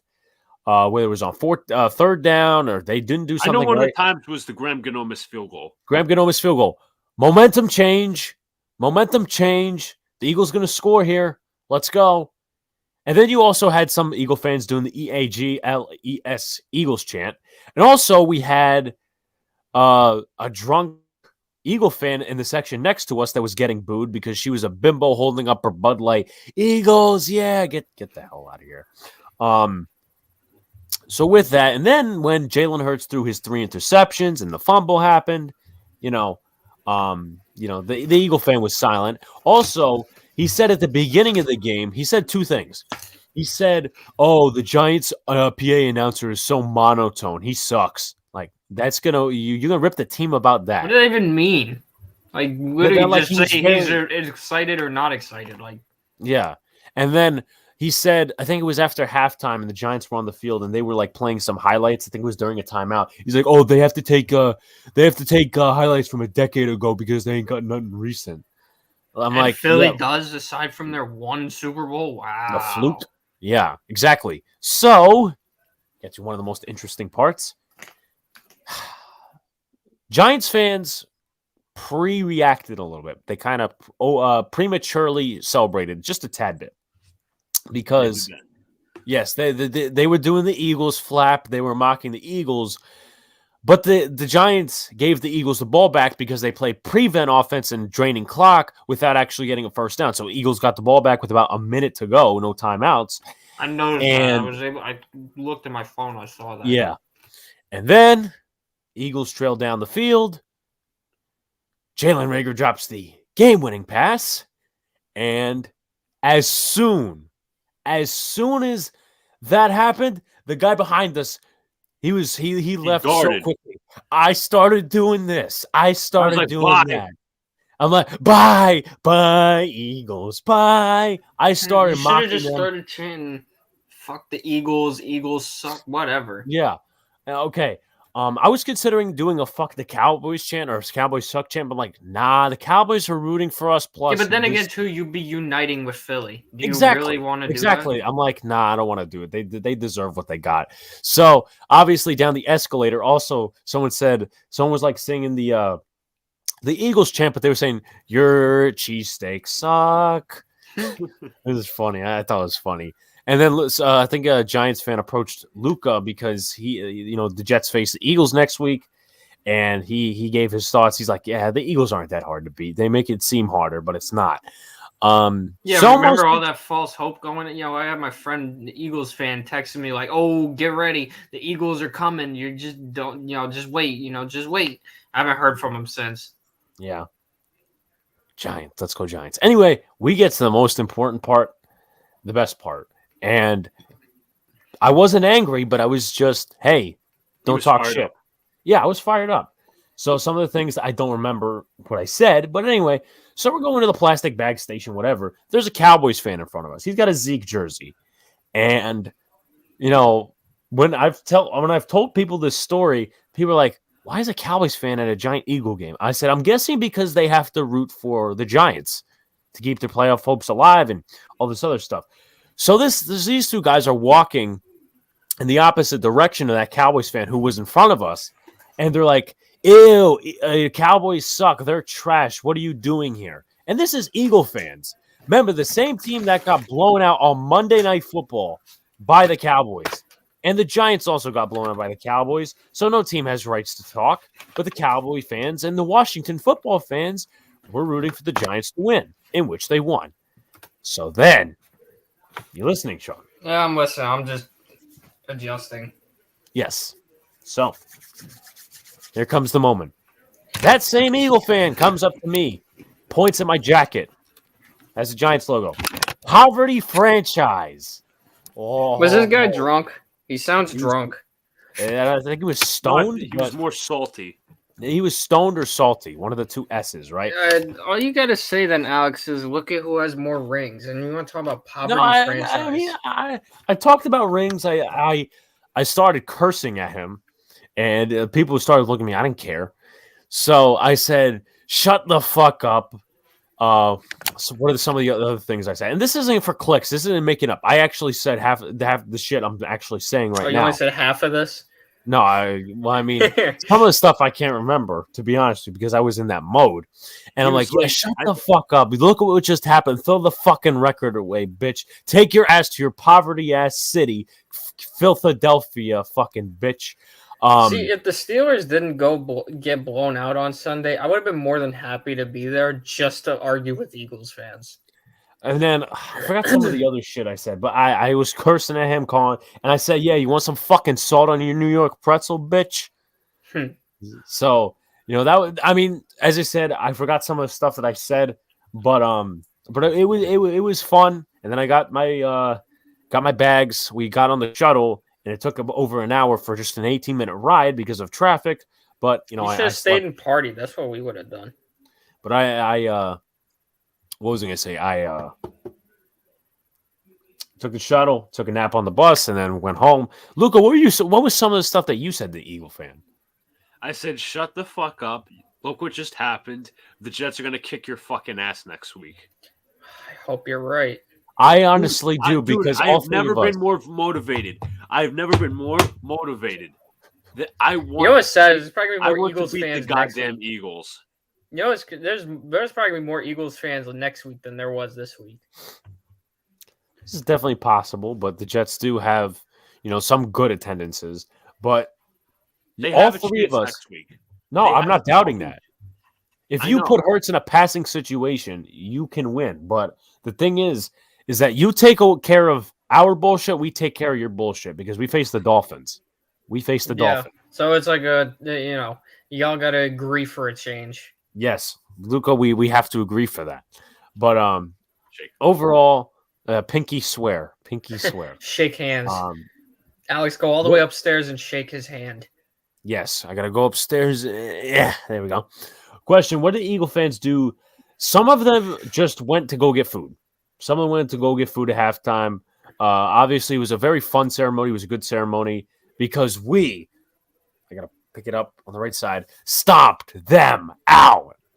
I was so happy after them. I was so hyped, so motivated. And we got our first win in Color Rush. And I know Sean hates the Color Rush, but we got our first win in Color Rush. And I'm happy because I was there. I saw someone post, I think it was like CBS Sports or something. They're like, should they make these permanent? I said, no.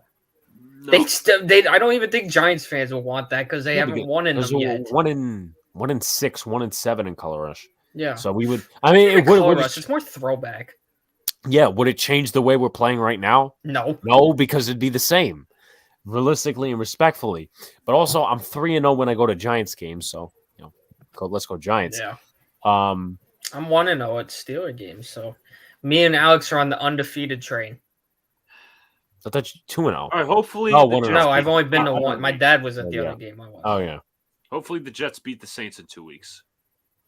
Well, I mean, your record at Jets games is 0-2.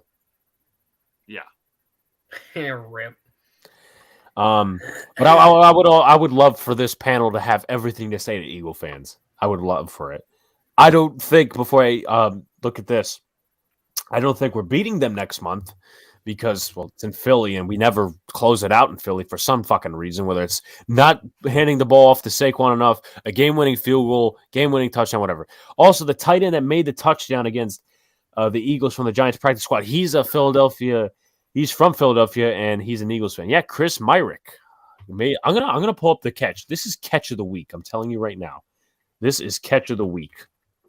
And this is a nobody. This is some tight end practice squad, that nobody else knows. But I'm gonna grab Bobby's tweet here, and hopefully there's no sound because I would get copyrighted. But all right. Now, of course, gotta get the sound. Yes. So Chris Myrick, it seems like an easy touchdown. Seems like he goes down to grab it. Hopefully they show the replay on this. Take a look. Oh, you know what? I did see that. Gets his hand under, makes the catch. First NFL touchdown for Chris Myrick. Congratulations, Chris. And before I go into my thoughts on the actual game, Luca, what were your thoughts? Overall fun game. Overall, I said this in my college show. I shouted out Nikki, Justin, Tana, and Bobby for having a good time. I said this myself on the show. No, and this is serious, and I don't mean it as a joke. What other fan bases do shit like that? I'm serious. Yeah, he's right. Going to people's stadiums and Eagles. Maybe the Steelers do something like that. I said not too many fan bases. Well, it depends. What do you talk like in terms of like being toxic inside other stadiums? No.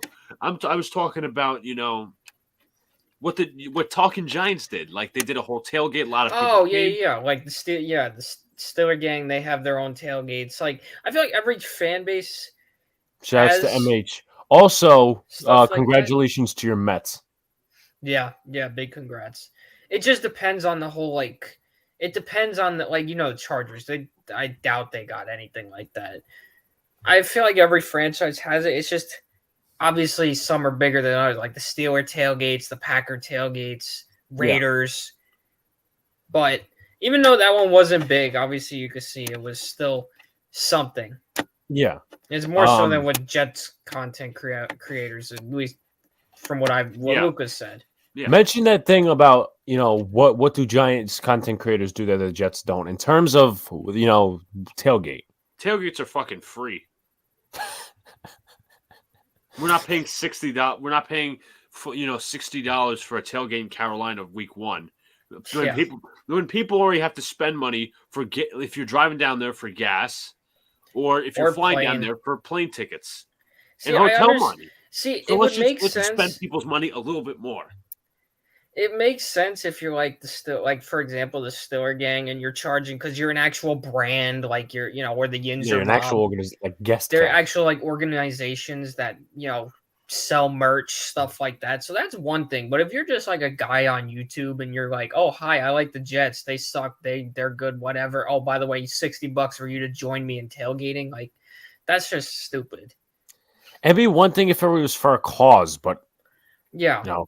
Giants tailgate was free. Yeah. Like I said, one thing if you're like an organization, but like if you're just a guy on YouTube talking about the Jets, you're not worth $60 to be spent on just so they could sit and talk Jets with you while you eat food. I'm sorry. I might sound a little cruel, but yeah. Did Luca just wake up? I'm surprised. No. Yeah. I don't know. I was really out of it this morning because I looked like I was tired, but I wasn't. MH says free agent winners don't mean shit. I'm excited, but we need our division for the next 5 seasons for it to mean something. I'll say this, MH, about the Mets. You got the pitching. The biggest problem, though, that I think the Mets need to start to focus on, and I think they could have solved it with the 3 signings with Marte, Canna, and Escobar, the hitting's got to show up. If there's no hitting, then the Scherzer deal's a waste. Oh, I Yeah. agree. I think they also got to fill the back end of the rotation in the bullpen. Yeah. That's a And huge issue. lose Diaz. How about we make a Hmm. trade? Diaz to the Yankees in exchange for Chapman. No. Somehow Yankee fans would validate that, and I don't know how. But it'd be like, well, this guy has an expected ERA of 1.3. The analytics say he will be good, so why not? Yes. Man. And he has an expected EPA of 733, which is slightly better than freaking Levon Hernandez, whatever the fuck his name was. Would you guys like to hear Brian Kelly's salary for LSU? I also got something on Lincoln Riley, but go ahead. Guys get one guess each. How many years? Can we at least guess that? I didn't see years on it. $10 million. I think it's gonna be. I think it's like 100 million. I'm talking about per year. Oh, per year? 35. Oh, that's a stretch, Sean. 15. Mm. And Marcus Freeman, the DC, is actually going to be the interim. The only reason I made that guess, 'cause I know college football head coach, they make more than NFL head coaches. I'm not even kidding when I say that. Like, they make a lot of money. Mel Tucker for Michigan State got extended a couple weeks ago. It was like 10, Somebody 100. said Notre Dame pick up Iowa State head coach Matt Campbell. We'll figure it out when the off season gets here. Right now, let's just try to win a title. And somebody said, how about Urban Meyer? No, he's been No. out of the game 3 years now. And he's supposed to. Tom Coughlin is head coach. Tom, I can't even say it correctly. Tom Coughlin was a coach, I believe, for Boston College. I think it was for Boston College. Hopefully, Like Robbie. Anyway, with Luca's stupid ass. So would you shut up with that? Anyway, Diaz is better than Chapman. It's like poison with a little more spice. Yeah. What did other Eagle fans do after the loss to the Giants? They just shut their mouths because they knew they had no rights to talk. I mean, they were, that's the difference between Philly and New York. New York could have lost, and they still go down trash talking. That's what I like about this city. Like, we don't care how bad we are. We still trash talk. Philly fans, no, they'll go and burn the city down. They'll do one extreme or the other. Shut their mouths or shoot somebody. Yeah. That's 2 S's.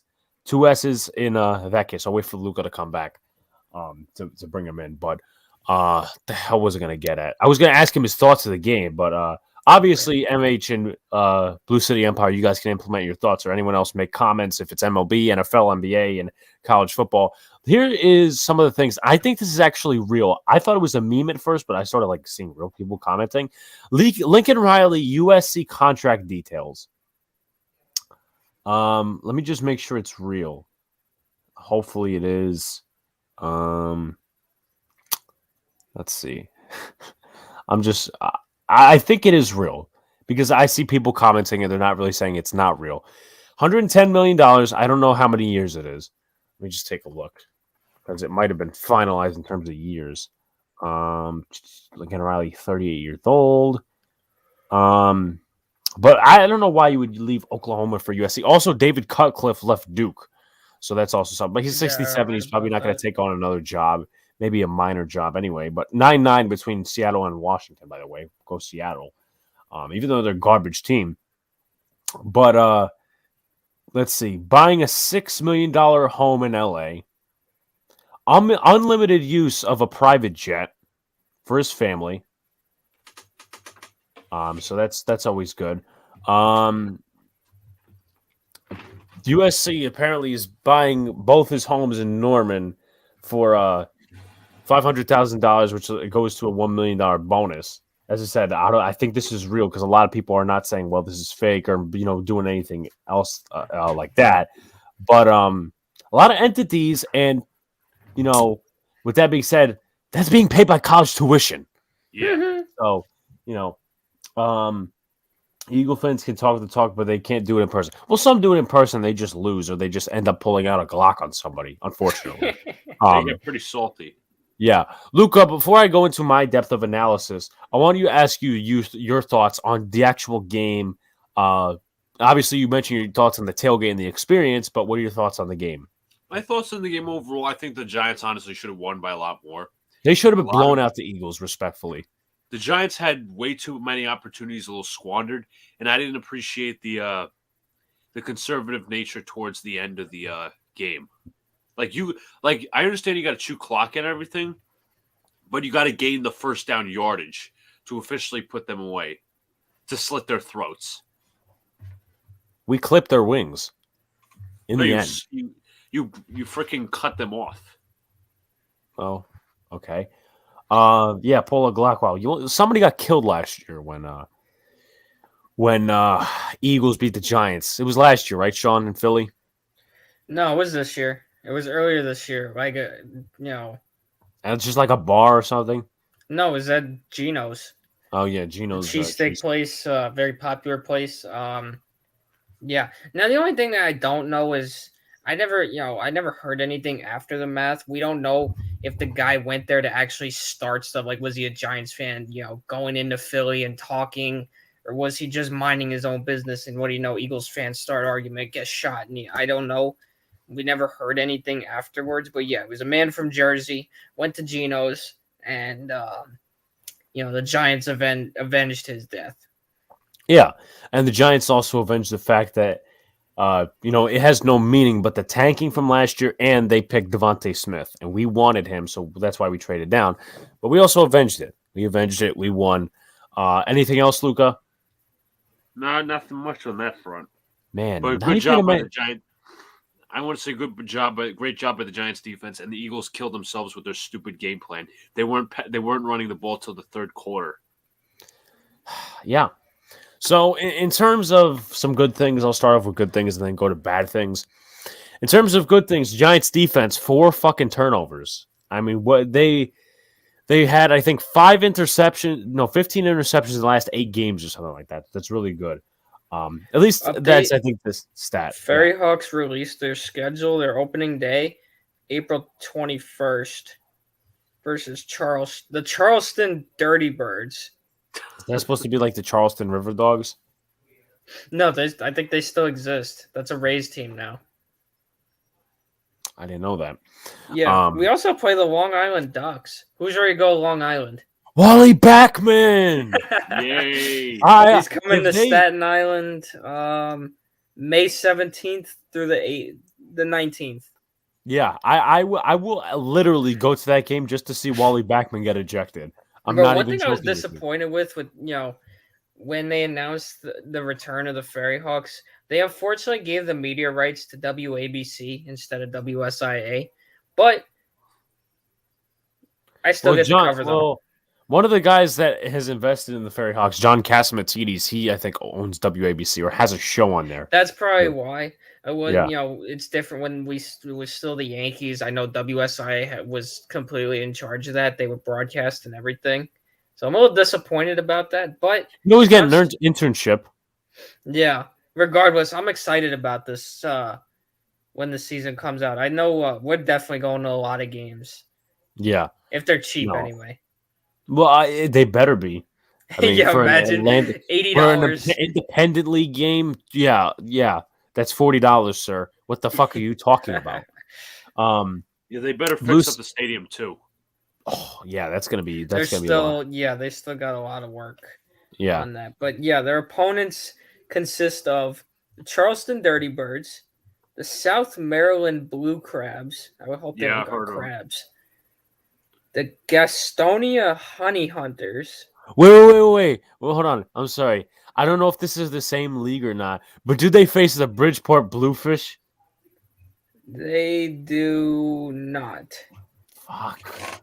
They play the Lexington Legends, the York Revolution. They're Family Guy bastards. Who the hell do you think you are? The Long Island Ducks, the High Point Rockers, the Lancaster Barnstormers, and the Kentucky. Lancaster is the best name. Country. Best name, the Kentucky baseball team.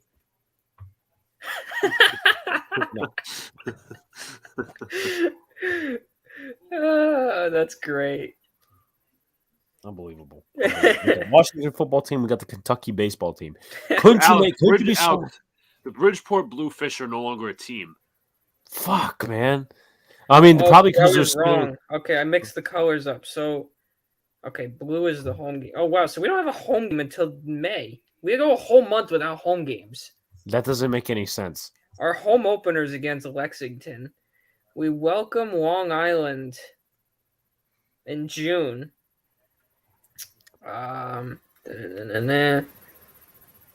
Yeah, we welcome the Long Island Ducks in June. Yeah.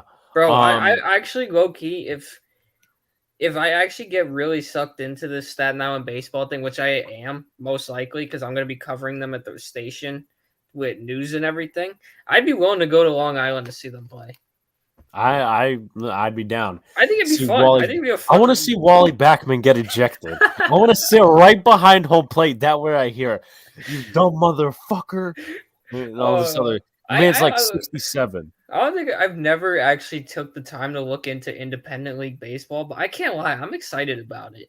I've never, this looks really. Remember cool. the work stoppage, so that's what we're going to cover. We're going to need baseball, so yeah, that's the type of baseball we're going to. If tickets are cheap, if I had the money, I would definitely be a season ticket holder. Yeah, but obviously, I know we're going to still do work for the at the station covering the team, so I can't wait. I'm really excited about it. April can't come fast enough. Yeah. I just don't like the fact that there's no home games for like 2 weeks. I'm gonna say Mad Max. Yeah, I think without that's a doubt, Mad Max. Yeah, I mean Marte's impactful. I mean Sean didn't want him, but two out of the three of us. It's not that I didn't want him. I just don't think he would have fit with our team. We had too many outfielders. Right. But also one guy we forget is Estevan Florial. If they honestly just stick to Aaron Hicks, just give Estevan Florial the job. I will say Hicks has looked pretty good in the Dominican League. I'm not none of us have high hopes for Hicks, but again, we're not going to root against him. Obviously, we're rooting for him to come back well. At least I would hope you guys are. We're not. We don't have narratives or agendas, Sean. You know us better. I know. I'm kidding, but no, Hicks has looked really good right now, so I'm cautiously optimistic. He's hitting before the home run he was hitting 194. So I'm gonna take that with context.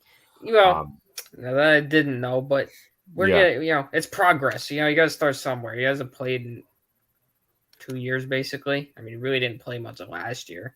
Yeah. Let's see. We'll see. Well, he fucking in.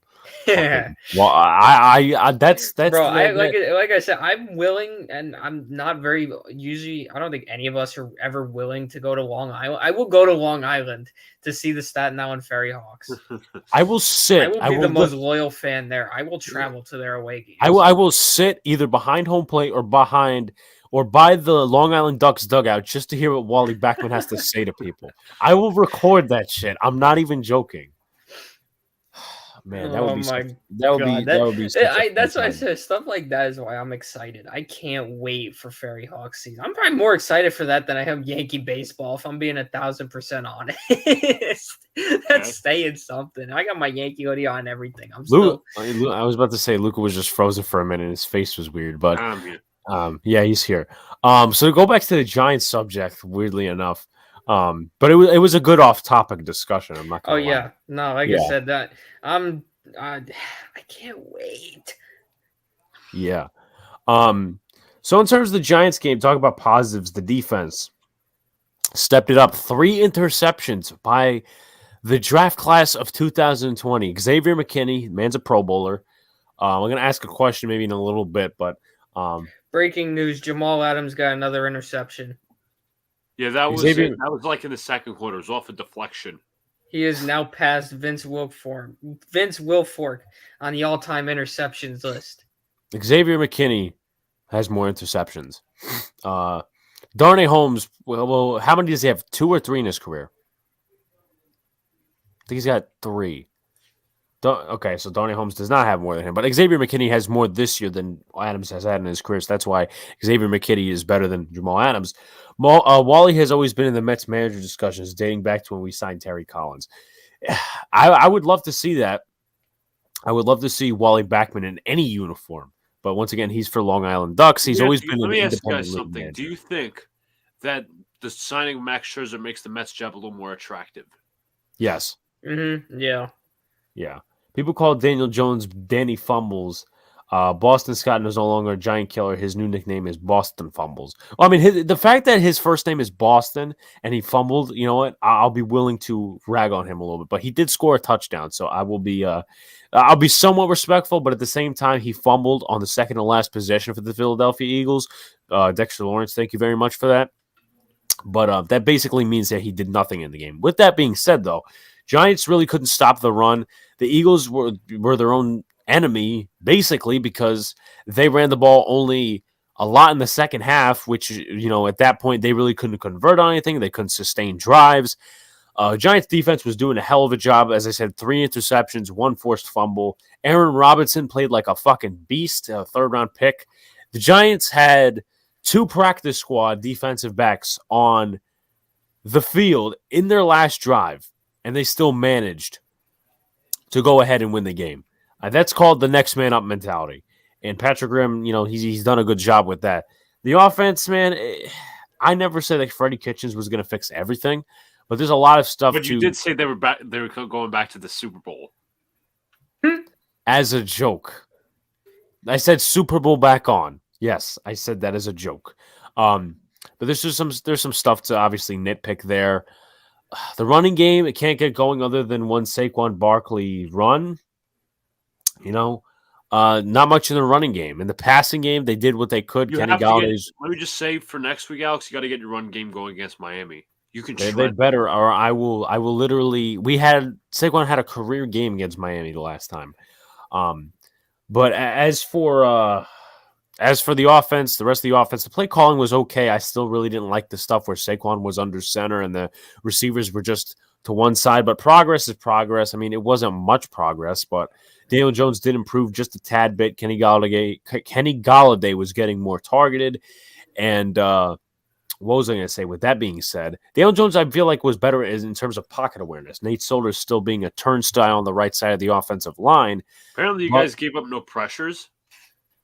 I would be surprised if that actually was a stat. But with that being said, the Giants won.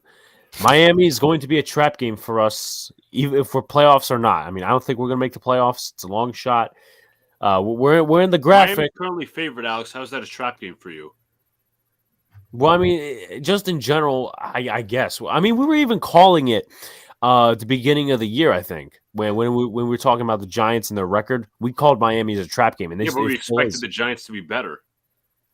It's still somewhat of a trap game, though, in my opinion. I don't see it how it is. Help us out, Sean. I don't see how it is. I'm not sure, honestly. I just feel that it's a trap game that the Giants, you know, even though that Miami's been on a 4-game streak. Dolphins can play spoiler. That's kind of what I mean. But anyway, and something Miami could make a run with their easy schedule at the end of the year. I'm not sure about that. I wouldn't say it's a trap. I guess I could see where Alex is coming from. Why you say it would be? Yeah. Especially going from extreme cold to extreme warm this late in the season. I could see why, but I don't know. I'm like indecisive about that. Yeah. Miami's on a 4-game winning streak, so that's something the Giants have to watch out for. And then after the bye, they have the Jets at home. They have New Orleans, Tennessee, and then Miami. They're back home against New England. But they could definitely play spoiler for the Giants. I'm not saying anything about playoffs or anything like that. Luca, what? Let me just say, this is info on the Semien thing. Yankees showed interest in Marcus Semien, but stopped short of 7 years. Oh, yeah, I did. You know what I did here? I did see that. Yes, but no. Once again, aggressiveness lacks. You sign now. MH says you sign Mad Max. Now you get a sexy old ass manager to show we ain't no hoe. I guess that's a good point, MH. But Buck Showalter's still out there. If you could pull him from the Yes Network, that's definitely a possibility. But then again, I don't know the style of the Mets right now. In terms of the game, I think that's pretty much it. The Giants just have to improve. I have them winning against Miami next week. I think they can win. I think they can do enough things to manipulate Tua Tagovailoa. And then San you got the Francisco Giants have just signed Alex Cobb. Yeah, I heard about that earlier. Alex Cobb now about to mess around and win 20 games next year. Just wait. He probably will. He That's how probably San will Francisco toward worked demise. this year. Might as well let it continue. You know what? You know who needs a catcher? Let's trade Gary Sanchez to San Francisco. But they have Joey Bart. Right, but also a DH. They could rotate him, Luca. Remember our thoughts on the San Francisco Giants. Shout outs to Tudo Azuri, like always. Drop by the office to pay respects and doing the lights and slap all the slimy, stinky Eagle fans out the door. Yeah, I got into a verbal argument yesterday with an Eagles fan, and they talk shit after the game. It's not like before the game; they talk shit after the game. But they lost because they lost. I mean, there's no other way of putting it. But Giants have, other than 2 games down the stretch, they have an easy schedule. But once again, I'm not saying anything for playoffs or anything like that. I'm not getting my hopes high because then they will come right back fucking down. So those are my thoughts on the Giants game. Luca, obviously that Eagle fan ripped you for keeping track of the Jets. Your thoughts on that game? So I watched a little bit of the highlights, got some recaps from Jets content creators. Not the prettiest game overall, but it was a win 21-14. Zach Wilson didn't look particularly too good. He was still missing throws over the middle, missing the easy stuff. He did take some bad sacks and threw a bad interception. Oh, God. This Yankee fan says the only thing that'll make Yankee fans feel happy is to sign Carlos Correa to a 10-year, $345 million deal. I saw that earlier. Get this on my face. I do not want Correa. I don't care. This is the new mood. Do not bring this man to New York. Is that the fact that you would sign him to that big of a deal? Like, no, he's not worth $100 million. But I want to get back to my point overall. Zach Wilson didn't have the greatest game overall. Some fans are actually out there saying that he's a bust, which fuck you all. It's been 6 or 7 games. Hold on. We didn't say Zach Wilson's a bust. I didn't say you guys. I said the Jets fans who think he's a bust already. Why? Didn't you mention a point about a certain quarterback? No, because Matt O'Leary made a good point on his video today. He's like, you know what? I believe the same people that are saying Zach Wilson's a bust after 7 games wanted to give Darnold another chance here in New York. That's probably true. I seriously believe that is true. But everybody likes their own fucking narratives. Not the point. Just like Sean. No. Zach Wilson didn't have a great game, but hopefully we see progress down the stretch. I honestly think he's holding the offense back from actually looking half decent or good. It's just his decision making. He's just too ramped up. The game is going on too fast for him. Once the game slows down, this can be a really good offense, I feel. I mean, the Jets rushed for over 100 yards with Austin Walter, Ty Johnson, and Tevin Coleman against the Texans. Run blocking was good. Pass blocking was decent. Mike LaFleur's game play calling was actually good, which has been for the last couple of weeks. We have a legit OC now. As I said, the running game carried the Jets to victory. A rushing touchdown for Wilson, a rushing touchdown for Austin Walter. The defense finally came to play. They wreaked havoc on Tyrod Taylor with 5 sacks. John Franklin Myers showed up with an interception and 2 sacks. Quinnen and Quincy, the brothers, both got a sack each. Ronald Blair had a sack as well, and Tyrod Taylor was limited to 158 yards passing. So, also, I did not like the conservative nature at the end of the game where we were just running the clock out. I get it. We eventually went up by a touchdown, which was the field goal by Amendola, but I'd rather see a first down instead of just chewing clock for the sake of chewing clock. So, good Jets. Well, I mean, the Giants did that. A win is a win, bitches.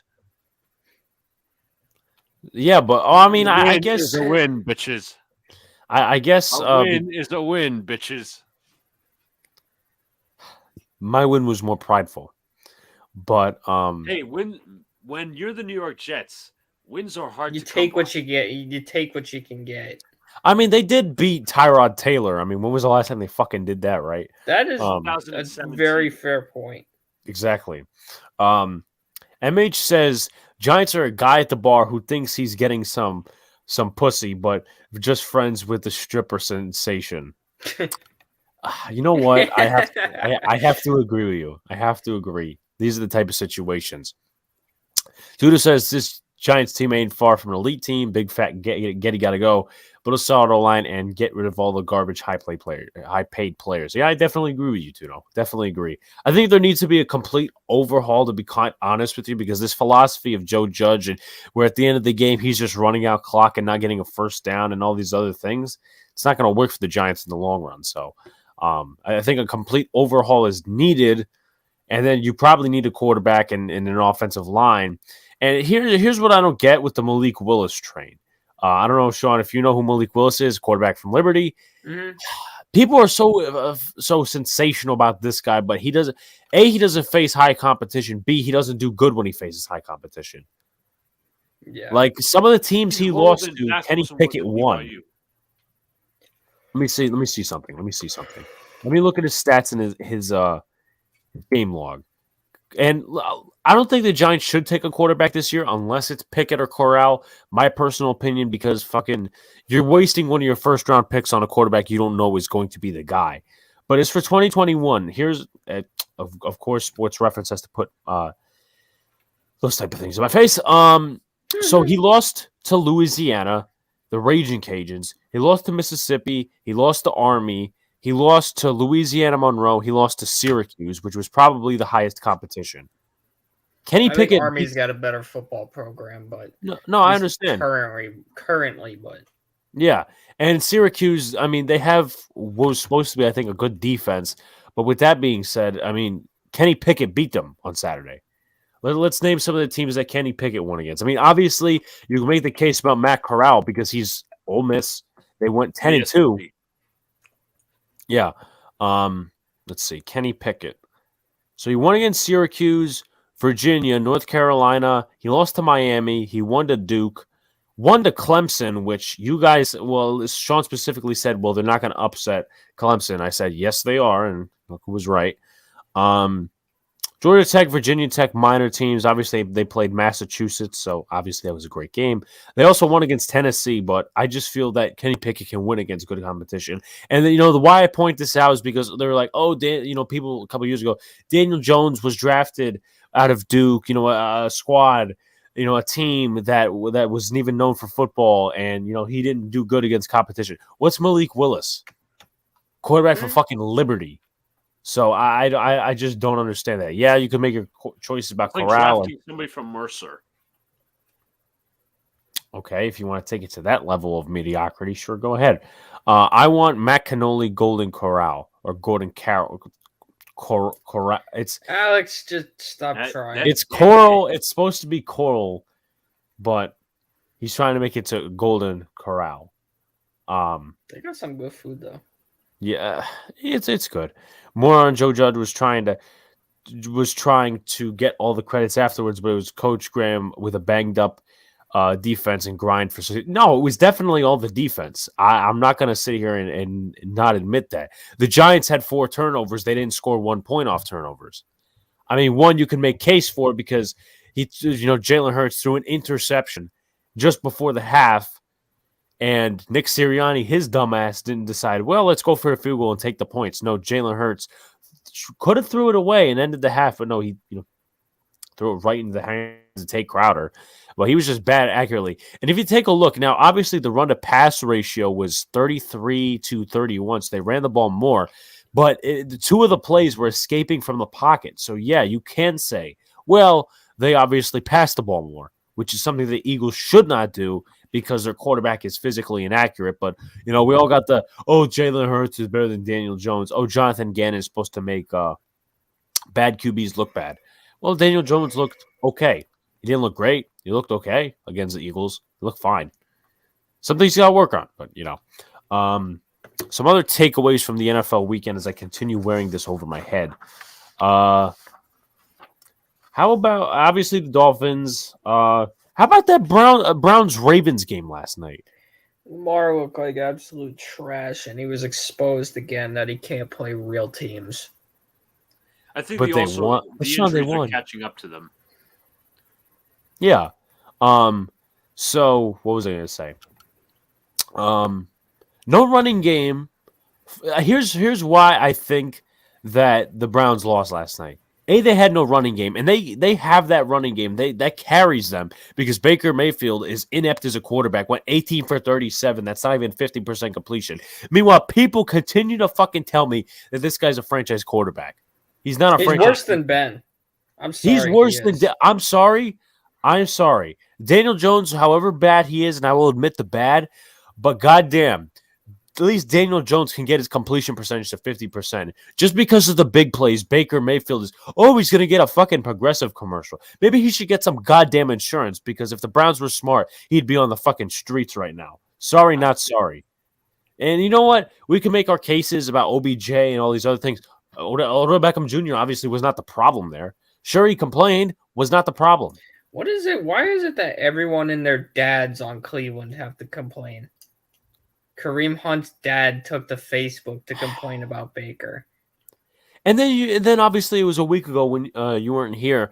Baker Mayfield's wife commented on like Facebook or Instagram or Twitter, his teammates need to get tougher. Bullshit. Your fucking husband should be better. Yeah. I mean, seriously. Literally, I'm sorry, but Baker's lost the locker room. And there's been reports of that all over. He's too provocative. Tudo says if you need to build a championship NFL team, you will need an elite quarterback, and DJ ain't the guy. I definitely agree with you. Many side dishes, but no main course. Yeah, he's a game manager. And Luca told me, and Sean, I don't know if you agree with this. Luca told me last week, and I disagree with him. You guys in the chat can go ahead and comment on this as well.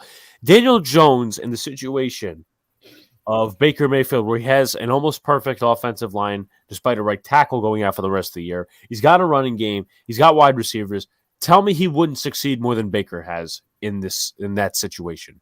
I think Daniel Jones would be better in Cleveland because he would actually be given time to throw the football. Like New York, where he's scheme. Yeah. Luca, do you take that back?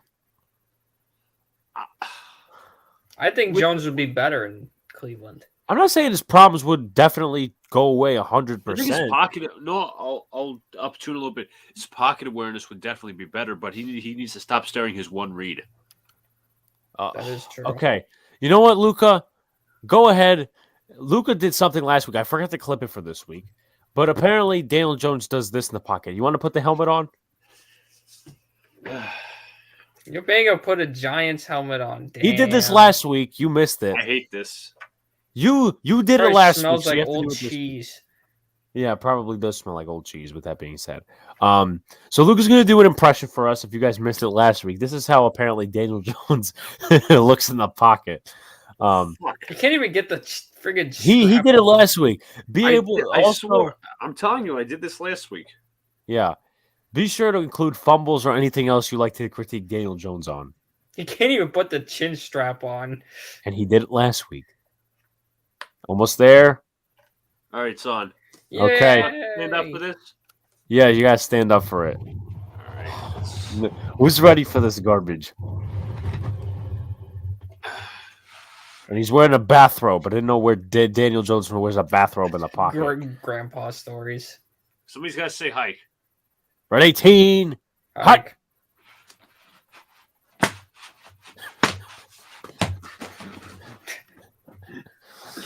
You need to do that at least 2 more times.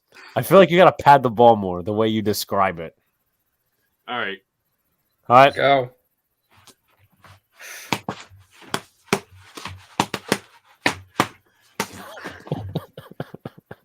Fucking idiot. All right.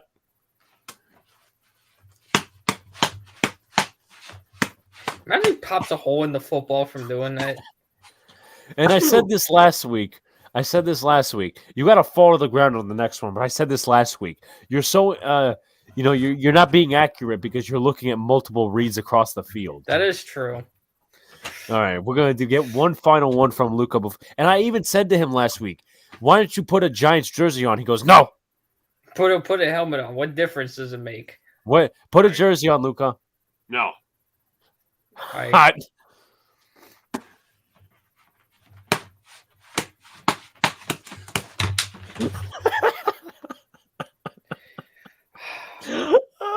My brain hurts.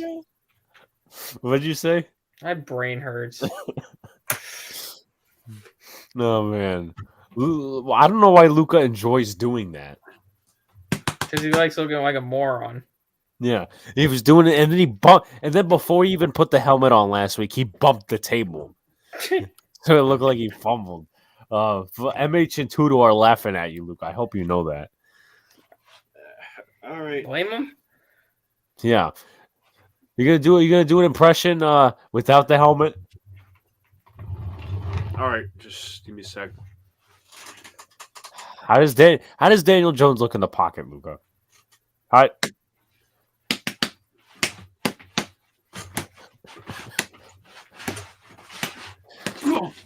You look retarded.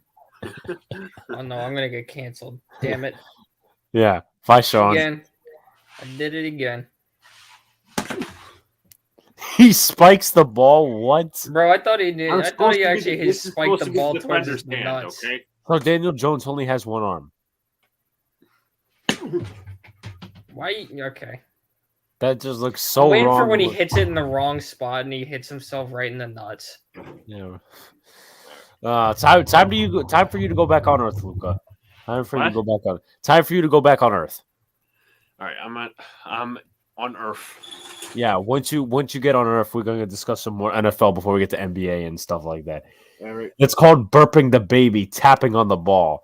Oh, that's a good comparison. That is I good. like that. That's a very innovative comparison. Yeah. But anyway, with that being said, let's talk about how many turnovers there were.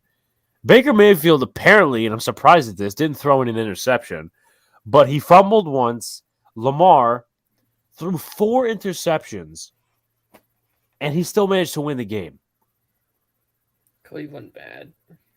Cleveland, everybody's beating up on each other in the AFC North. I mean, seriously. Who's really real out of that division? There's no real team in the AFC. That's what I'm convinced. The Cardinals are the most real team in the NFC, but you don't got a real team. Y'all were shit talking me for years. The NFC doesn't have any real teams. Well, look at this year. Everybody's getting. Yeah, this is this year. This is in the now. In the now. But yeah, no running game for Cleveland. They obviously had a big running game for Baltimore. Yeah. Also, Jarvis Landry fumbled when he was trying to pass the ball, so that's you know. But I honestly think that Baker Mayfield would not do better than Daniel Jones in his situation. Imagine Baker Mayfield in a Giants uniform. How about that? Oh, He would look garbage. He'd be throwing for 40% completion, and he'd be like throwing for 150 yards a game with no running game. So take that, Browns fans, I guess. How about the beatdown of the Carolina Panthers? I thought Cam was supposed to be good with the Panthers. Well, we know for a fact he's still. He was 5 for 12. 5. No, Luca. He was no, 5 5 for 21. Oh, 5 for 21. That's the actual name for QB ball handling. Facts. Exactly. 5 for 21, and then PJ let's Walker also was mention 5 that for 10. Christian McCaffrey's out for the year. Yeah, Bye offense. Yeah, no, that I had hopes and some hope for the Panthers, and they totally defied me. But that's an NFC team. I'm not supposed to care about them. But Tua Tagovailoa fumbled twice. Also, to note, Cam threw 2 interceptions. PJ Walker threw 1. They got sacked 5 fucking times, and I'm supposed to think that the offensive line for Miami is supposed to be bad. Tua only got sacked twice. His completion percentage was really good. Let's take a look. Let me do the math here. Completion percent, no, not 17 for 31, you idiot. Completion percentage of 87%. So that either tells you that's all check downs or something. I don't know. But Jalen Waddle had a pretty good game. 9 receptions, 137 yards. And it's going to be a trap game next week, and the way I see trap games, obviously. Sean, you want to talk about any of your game? Well, not much to talk about in the Steeler game. They got their asses kicked badly. Turned the ball over. Secondary is non-existent. They should have walked home after the game. They should have walked. Should have had a practice right just after like the game. petition to walk home from Miami for the Eagles. Remember That's that? exactly what I was referring to. Yeah. Because Yeah, Sean at halftime before he turned it, or at least during the game when he was listening to it work, was probably thinking this with the Pittsburgh Steelers. What the fuck is going on? I have no idea. No, I was just in pure disappointment. I'll tell you, like I wasn't salty about. Like I'm salty about it, yeah, but I wasn't like. No, I know. I definitely understand. Things. I was just like, yay! We just got our asses kicked by a friggin' Bengals team. Beautiful. I mean, don't forget this team also tied with the Lions. Yeah, they should be 0-3 in the last 3 weeks. The tie should count as a loss. I don't care. the Bears game too. Yeah, well, that's been the story of Steeler football this year. Every week has been a one-score game. Hold on, I'll pull up the schedule right now, and we'll break this down a little bit. I won't go too in depth. Hold on. Game 1 versus the goddamn Buffalo. the Bills. That was already meant to be stressful. We already know. We already know that. Game 2 versus Vegas. Should have won that game, but can't. Why can I not find their schedule? Here we go. 1 second. Game 2 versus the Raiders should have been an easy win. No, they had to make that more difficult than it actually was. Game 3 versus Cincinnati. Where were they? The Steelers didn't even show up. Week 4 at Green Bay, same thing. Didn't show up. Week 5, we were blowing out Denver. And they ended up leaving with a one-score game, making every Steeler fan on earth have a heart attack. Same thing week 6. We were up like 17-3 or whatever it was on Seattle. Had to go to overtime. That was pathetic. At Cleveland, already know that's going to be stressful. Versus Chicago, dominating. Ended up being a 2-point final. We should have lost that game. Detroit, tie. Shouldn't have been a tie. Should have lost. Didn't deserve to win. Chargers, where's our defense? At Cincinnati, where's our defense? It's embarrassing right now. Everybody on, as Chisel Adonis said, everybody on Earth scored a touchdown against us last week. It was that bad. It was that bad. Luka scored a touchdown, and he also ran for another 67 yards. It was pathetic. There's no other way to look at it. So, any optimism I had for this team is shot, and whatever happens, because now we don't have TJ Watt again. So, that's they should be ashamed of themselves. They really should be. Shit. What was Chase Claypool's idea of how to make it better? Let's play music at practice because that's going to change everything. Thank you. That's really going to make us. We'll lose 41-17 next week instead of 41-10. It should have been 44-3, but Things. What was I going to say to this? I think Boswell missed the field goal, if I'm not mistaken. Did I he? don't think so. No, I was looking at something else. Tripping But out. yeah. And then I may have not caught a lot of your feel- stuff because I was moving some stuff. But you were saying? No, I was gonna move to the next game. So Well, I just want to bring up like 2 minor points. Okay. Obviously, Big Ben fumbled once. and He- through he 2 picks, I think? interceptions, yeah. Yeah. And one was a pick 6. When they Yeah. got the ball back after an interception. Yeah, after they scored. No, you're right. Yeah. They got the ball back on a Minka interception. His first of the year. Ben throws a pick 6. There was like 20-some seconds left, so I don't understand what they were. They should have kneeled it out, but Well, that was a prime example of why to not do that. yeah. 3 sacks and hit 6 times. I mean, Yeah, the O-line. that in a running game, the O-line couldn't protect. Nope. And And this even Ben supposedly at the end of the game, while they were getting blown out, said to them, take Najee out because he didn't want him getting hurt. Well, Najee had 8 carries for 23 yards. I mean, that's not going to get Yeah, anything he had a done. bad game. Well, I mean, it's also, once again, not on him because No, it's not on him The O-line. because the offense itself was already bad. The O-line was bad. The receivers were dropping passes, showing why we missed Juju. Claypool he's afraid to moss someone that's 4 feet taller, 4 feet smaller than he is. You got, the secondary is non-existent. Terrell Edmonds, I don't understand why they brought him back. He's a bum. It is what it is. Like I said, I'd rather watch Yankee baseball right now.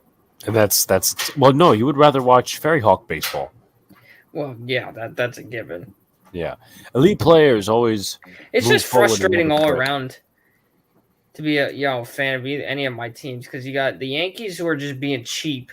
The Steelers are inconsistent. The Knicks, you never know which team you're going to get. You're either going to get the championship contender Knicks or the bottom feeder Knicks. You never know. Every night's different. Contender. We're not there yet, Sean. Well, it's a joke. It's not meant to be taken seriously. I'm only kidding. But regardless, we beat Milwaukee. You beat Atlanta too. That's what I'm saying. Like, we'll go out, we'll beat teams that are like top tier, and then we'll lose to teams like Orlando. That's basically what I'm trying to say. Yeah. The Irish, I don't have any. They go where they go. Yeah. That's whatever. So it's just. I swear to God, if I'm getting another fucking scam on Facebook, well, it's not a scam, but it's like one of them freaking bots on Facebook. I was watching last night. I stumbled across this One Bite Pizza review with Dave Portnoy. He was doing Lombardo's in Bay Ridge, and then someone tried to scam him at the end of the video. With the Bitcoin Crypto or guy. whatever, the crypto, guy. I watched that one. I was watching that last night. I thought he's like, "Oh, you crypto guys got a story." Yeah, hard work, determination, and perfection always pays off. Always, we're the living proof, of course, Sure. and that's why none of our teams are elite because they lack that. Yeah. Let's see some other games during the Rams week. Packers. Matt Stafford is 9-70 against winning teams. I didn't believe it when I saw put all that on him, though. No, of course not. But you got to win the big games, especially against Green Bay. Against Green Bay, Ever since they signed OBJ and Von Miller. Von Miller's one thing, but Von Miller's one thing, but 0-2 OBJ. That kind of seems. I'm not looking for a fucking narrative, but. The curse alive and well. Alex, you should gonna take back your pick, Super Bowl? I saw that middle finger. Don't think you. I thought you were about to say something about OBJ. I thought you were about to say something about OBJ. You go like that. Like, you think I'm stupid? I don't know. I might, maybe. We have some new rookies. Been watching you guys, and they think Sean is one of the 3 Musketeers on the live show. Yeah, That's just look at him. That's an interesting way of looking at it. Yeah, but Matt Stafford had an interception. He also fumbled. Also acknowledge that Kirk Cousins lined up behind the. How do you line up behind the guard? He cost does that themselves a happen? timeout. They end up costing themselves a timeout. I just don't know how you do that. Also, I'm gonna pull some footage from the Seahawks game because last time I checked, the sport is football. It's not baseball. Now take a look at this. I'm looking. He's safe. He's safe. But how do you line up behind the guard? Oh, man, how does that happen? Even Dalvin Cook looking at him like, what are you doing? Like, what are you doing? But don't they got a COVID situation? I feel like they do. Do they? I don't know. It feels like everyone does. The Wentz team blew a big lead. I remember they were up on the Colts, and then they just dropped it. Wentz threw 2 interceptions, also 3 touchdowns, but he also lost a fumble, so that's always good. Yeah. Let's see what else on the week. Atlanta beat Jacksonville. I don't think anybody cares about that. I don't think anybody actually cared about that game, except for Yeah. the people that drove down from Atlanta to see that. And there were a lot of Falcons fans there. Say the shout-outs in the chat. Giants beat the Stinkies from Philly. Of course, was at the game. Shit talk some Eagle fans, and I'm so fucking happy. If they can beat them in December, and if the Jets beat them, now I don't think any of those are going to happen. It's possible that I feel like it's more possible, to be honest with you, that the Jets beat the Eagles and the Giants winning in December against them, because I feel like something always happens in Philly. But with that being said, if both were to happen, man, every podcast would be fuck the Eagles. Every podcast would be fuck the Eagles. And you know what? That's not necessarily a bad thing now, is it? Nope. Is it? Oh, I didn't hear Sean. I didn't hear Sean's response. I Mr. was sneezing. Sneezing. Washington's winning. I hate that. 17-9 in that game. But also, Denver won against the Chargers. Yes. Coach Kelly has released a statement. I will read it. Men, let me first apologize for the late night text and more importantly for not being able to share the news with you in person that I will be leaving Notre Dame. I am flying back to South Bend tonight to be able to meet with you and in the morning, but the news broke late today. I'm so sorry you found out through social media and news reports. I will have more to share when we meet tomorrow at 7 a.m., but for now, just know that my love for you is limitless and I am so proud of all that you have accomplished. Our program is elite because of your hard work and commitment, and I know that will continue. I will share more in the morning when we meet. Again, my sincere apologies for not being able to be the one to share the news directly with you, Coach Kelly. Pretty good speech. Say, asked what happens to the Steelers. They lost to the Bungles. I'd rather watch Yankee baseball right now. And we all know how Potato knows that we complain about the Yankees a lot on here. But it seemed like from looking at it, the ground game carried the Broncos past the Chargers. Melvin Gordon and Javonte Williams over 100 yards, and then Teddy Bridgewater, 129 passing yards. Game manager. Yeah. And then Giant fan also Potato has this question: will they replace Big Ben next season? If they bring him back, then they're just Stupid. They're just brain dead. They're living in the Eli world. That's what I said. Yeah, people are calling for like, oh, the Giants should sign Teddy Bridgewater. Teddy Bridgewater and Daniel Jones at this point in their careers are both game managers. So what's that going to do for the franchise? What, are you seriously going to build a team around Teddy Bridgewater and say, oh, Teddy Bridgewater is the future quarterback? No, because you're building yourself for success for only like 1 year. You're not going to get you're not going to get a franchise quarterback? Why? That's people fall in these holes, and I can't prevent them from not falling in these holes. But Can we just acknowledge that New England's about to mess around and win another Super Bowl? God, I hope not. I don't think they're going to win the Super Bowl, but I think they'll win the division. They're going to make a playoff run. Yeah. But the culture, the loyalty, the standard they have to keep, and they cannot lose. Yeah, I mean, Sean knows that better than anybody here. Yep, sadly. I just want to acknowledge something. That obviously you had the Titans blown out by the Patriots. Dontrell Hilliard led Tennessee in rushing. You think they missed Derrick Henry? Well, they also cut Adrian Peterson. I saw that. It's like, why? But what do I know, right? What the hell do I know? Tannehill without Henry is Darnold without McCaffrey. And even then, Darnold wasn't. I think Darnold without McCaffrey, honestly, is a little worse. Yeah. I don't know. I just feel that way. Because the 1 week they beat the crap out of the Rams, and there was Adrian Peterson that day. Ew. I'm looking at next week's schedule. Why is Broncos Chiefs the Sunday nighter? They actually just recently flexed that. It was supposed to be San Francisco, Seattle, but they flexed that. I'll be honest, there's not a lot of good-looking games next week. Steelers-Ravens actually looks like game of the day, if I'm being honest. I'm not even trying to be biased. Like I firmly, if you look at the schedule, that's the only good game I see. Well, New England Buffalo. That's a Monday night. nighter, though. I'm just looking at it Sunday. They really gave me a crappy lineup for my birthday. Thanks, NFL. Well, the NFL shows how much they care about you. Well, they gave me Steelers-Ravens, so. Also, Dallas is coaching without Mike McCarthy, and Taysom Hill is going to be the starter on Thursday. Why did they pay Taysom Hill? I don't understand. That doesn't make any sense. So useless. They should have just drafted a quarterback. That's their problem. New Orleans is very shady. Also, and then somebody brought up. I think it was I was on an Eagles stream the other day, and someone brought up, what if Joe Judge is replaced by Sean Payton? I'm like, he probably happen though. Well, I'm not saying it would, but I'll be like, yeah, because he's a fucking Mara guy. I'm not even talking about success. He is a Mara guy. I noticed watching sports ball, UT is really gone after John Mara about the taunting rule. John Mara deserves that. And also, I just want to include this about the game this weekend. John Mara didn't speak. Obviously, Pro Football Talk had to make a fucking headline yeah, you about talk it. about the Strahan thing. He didn't speak, but when Strahan pointed him out, boo! Yep. I didn't hold back. And then Strahan's like, wait a minute.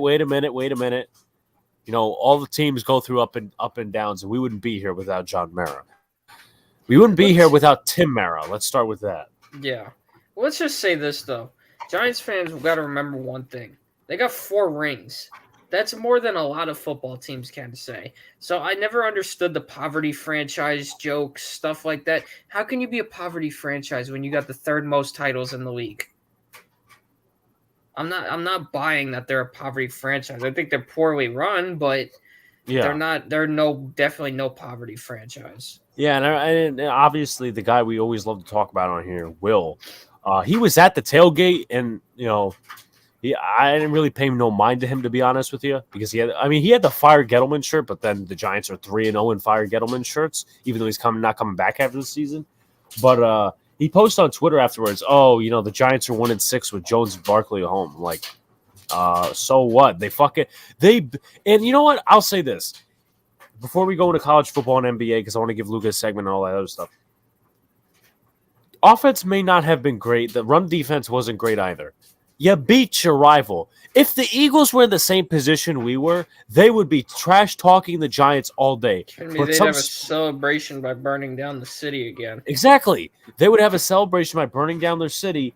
And, you know, with that being said, like, what? You're not happy that they beat the rival? Once again, what is it, Sean? They would rather...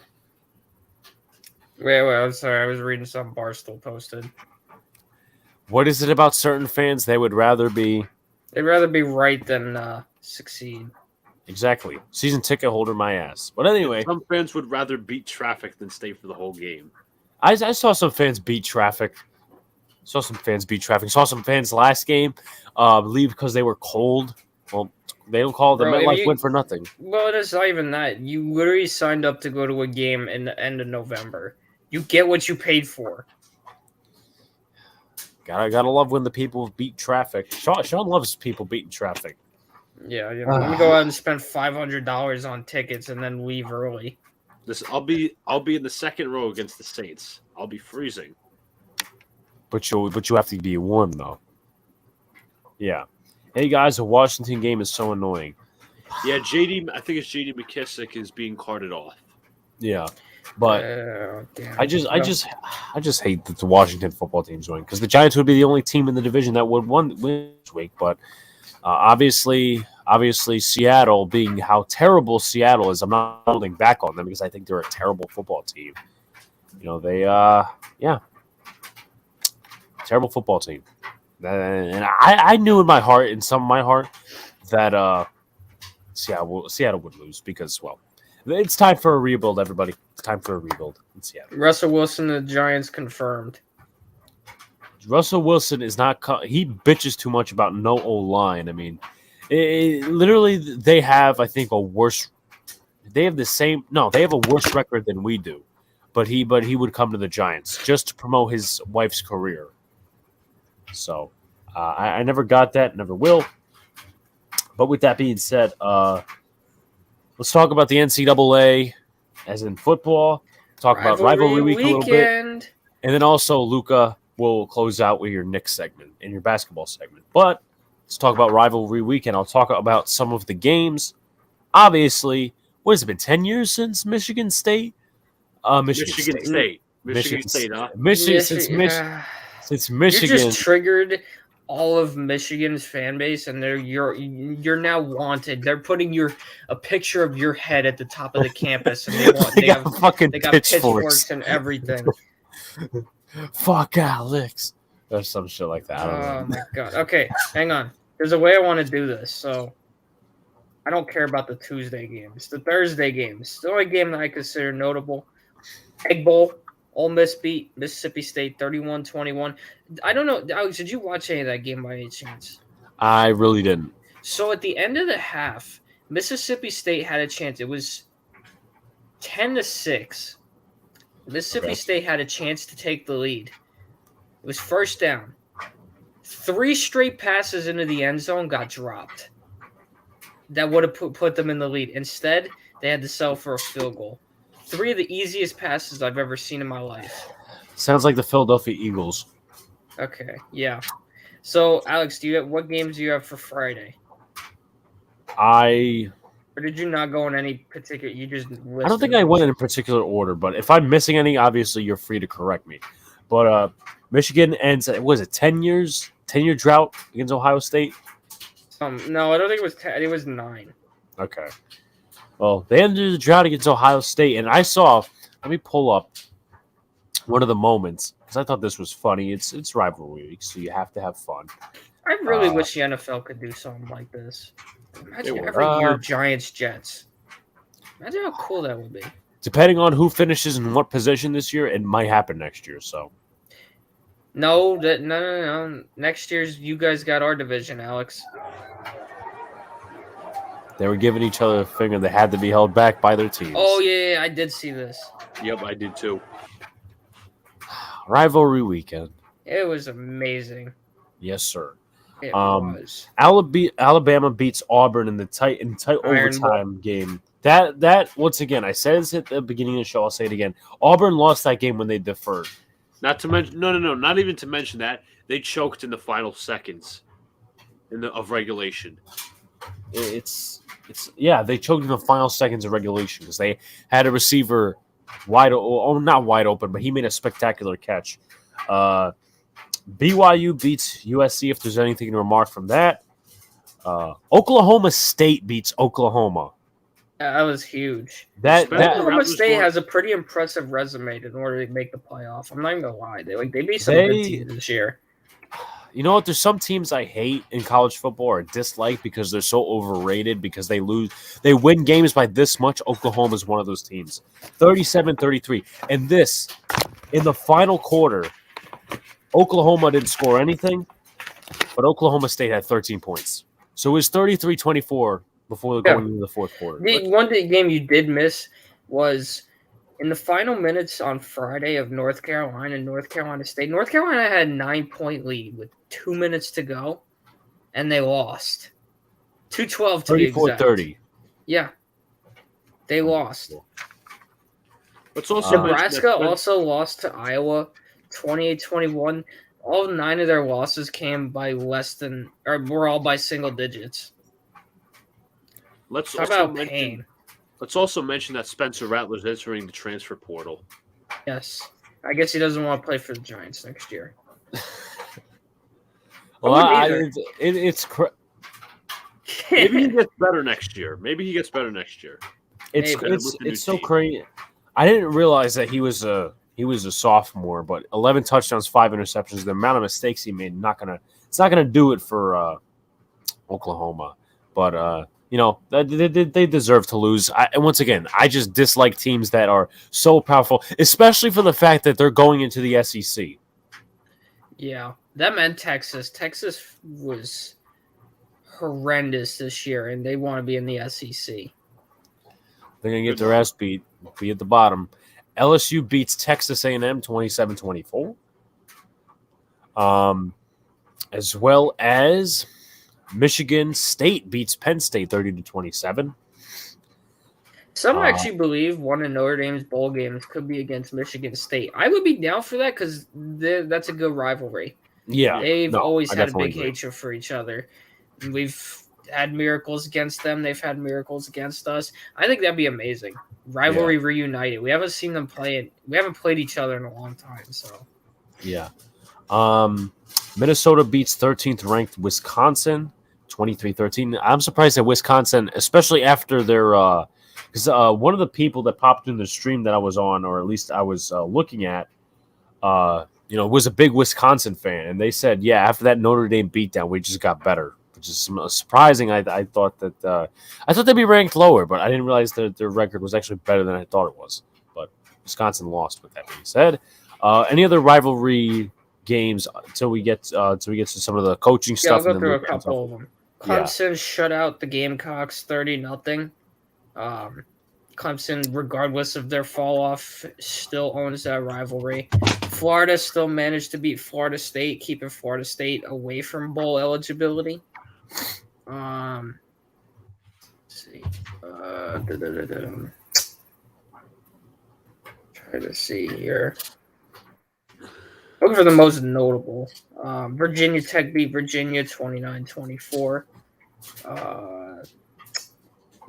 Kentucky beat Louisville 52-21.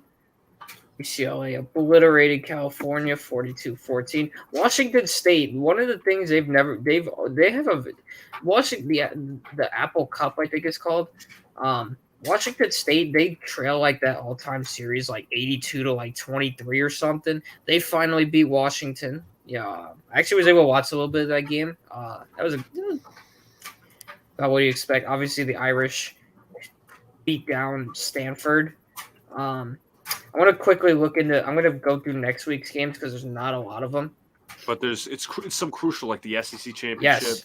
So let's go Pittsburgh.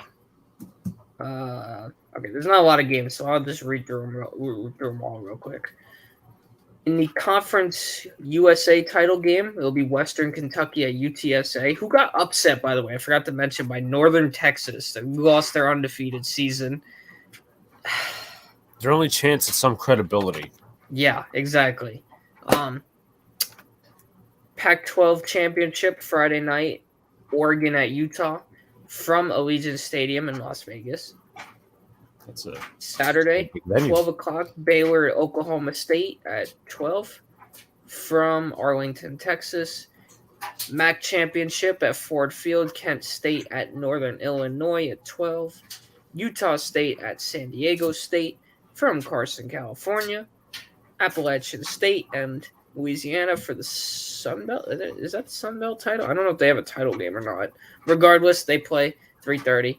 SEC title game at 4. Georgia and Alabama from Atlanta, Georgia. So, sort of very eerie feeling because that's the same spot, Atlanta, Georgia, where these teams played in the national title game a few years ago.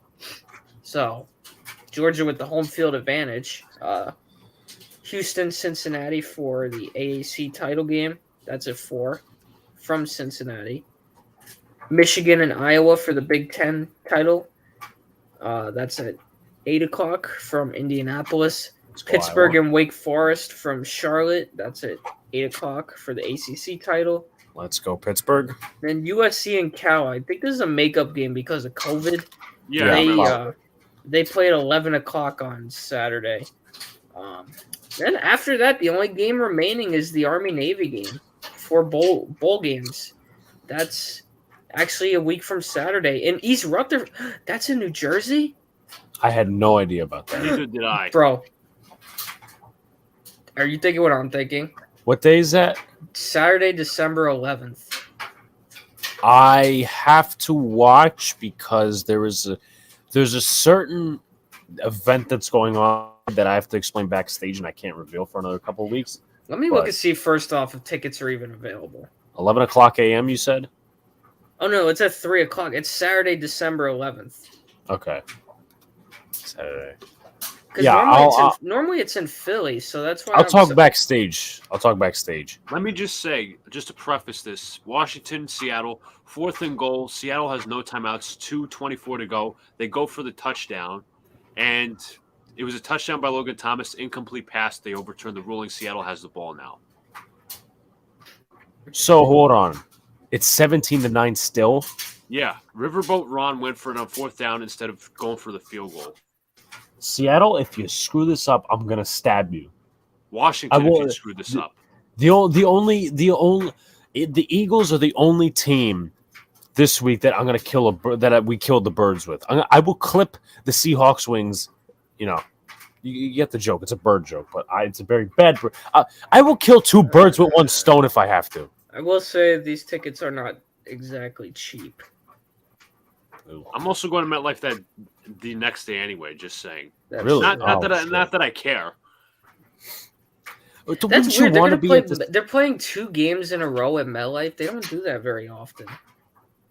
Well, I mean, they Last did time that. they did that was Giants Jets a couple years ago. Well, also 2018 when they had the Saturday game, Texans That's what I'm talking Jets. about. Yeah, and then the Giants Titans where they fucking lost. Let me try. Ended our playoff hopes. But I want to talk minorly about this. Obviously, we can multitask before we get into NBA to end it off. David Cutcliffe, obviously leaving Duke after 14 years. That's not much of anything, but he did develop some good quarterbacks.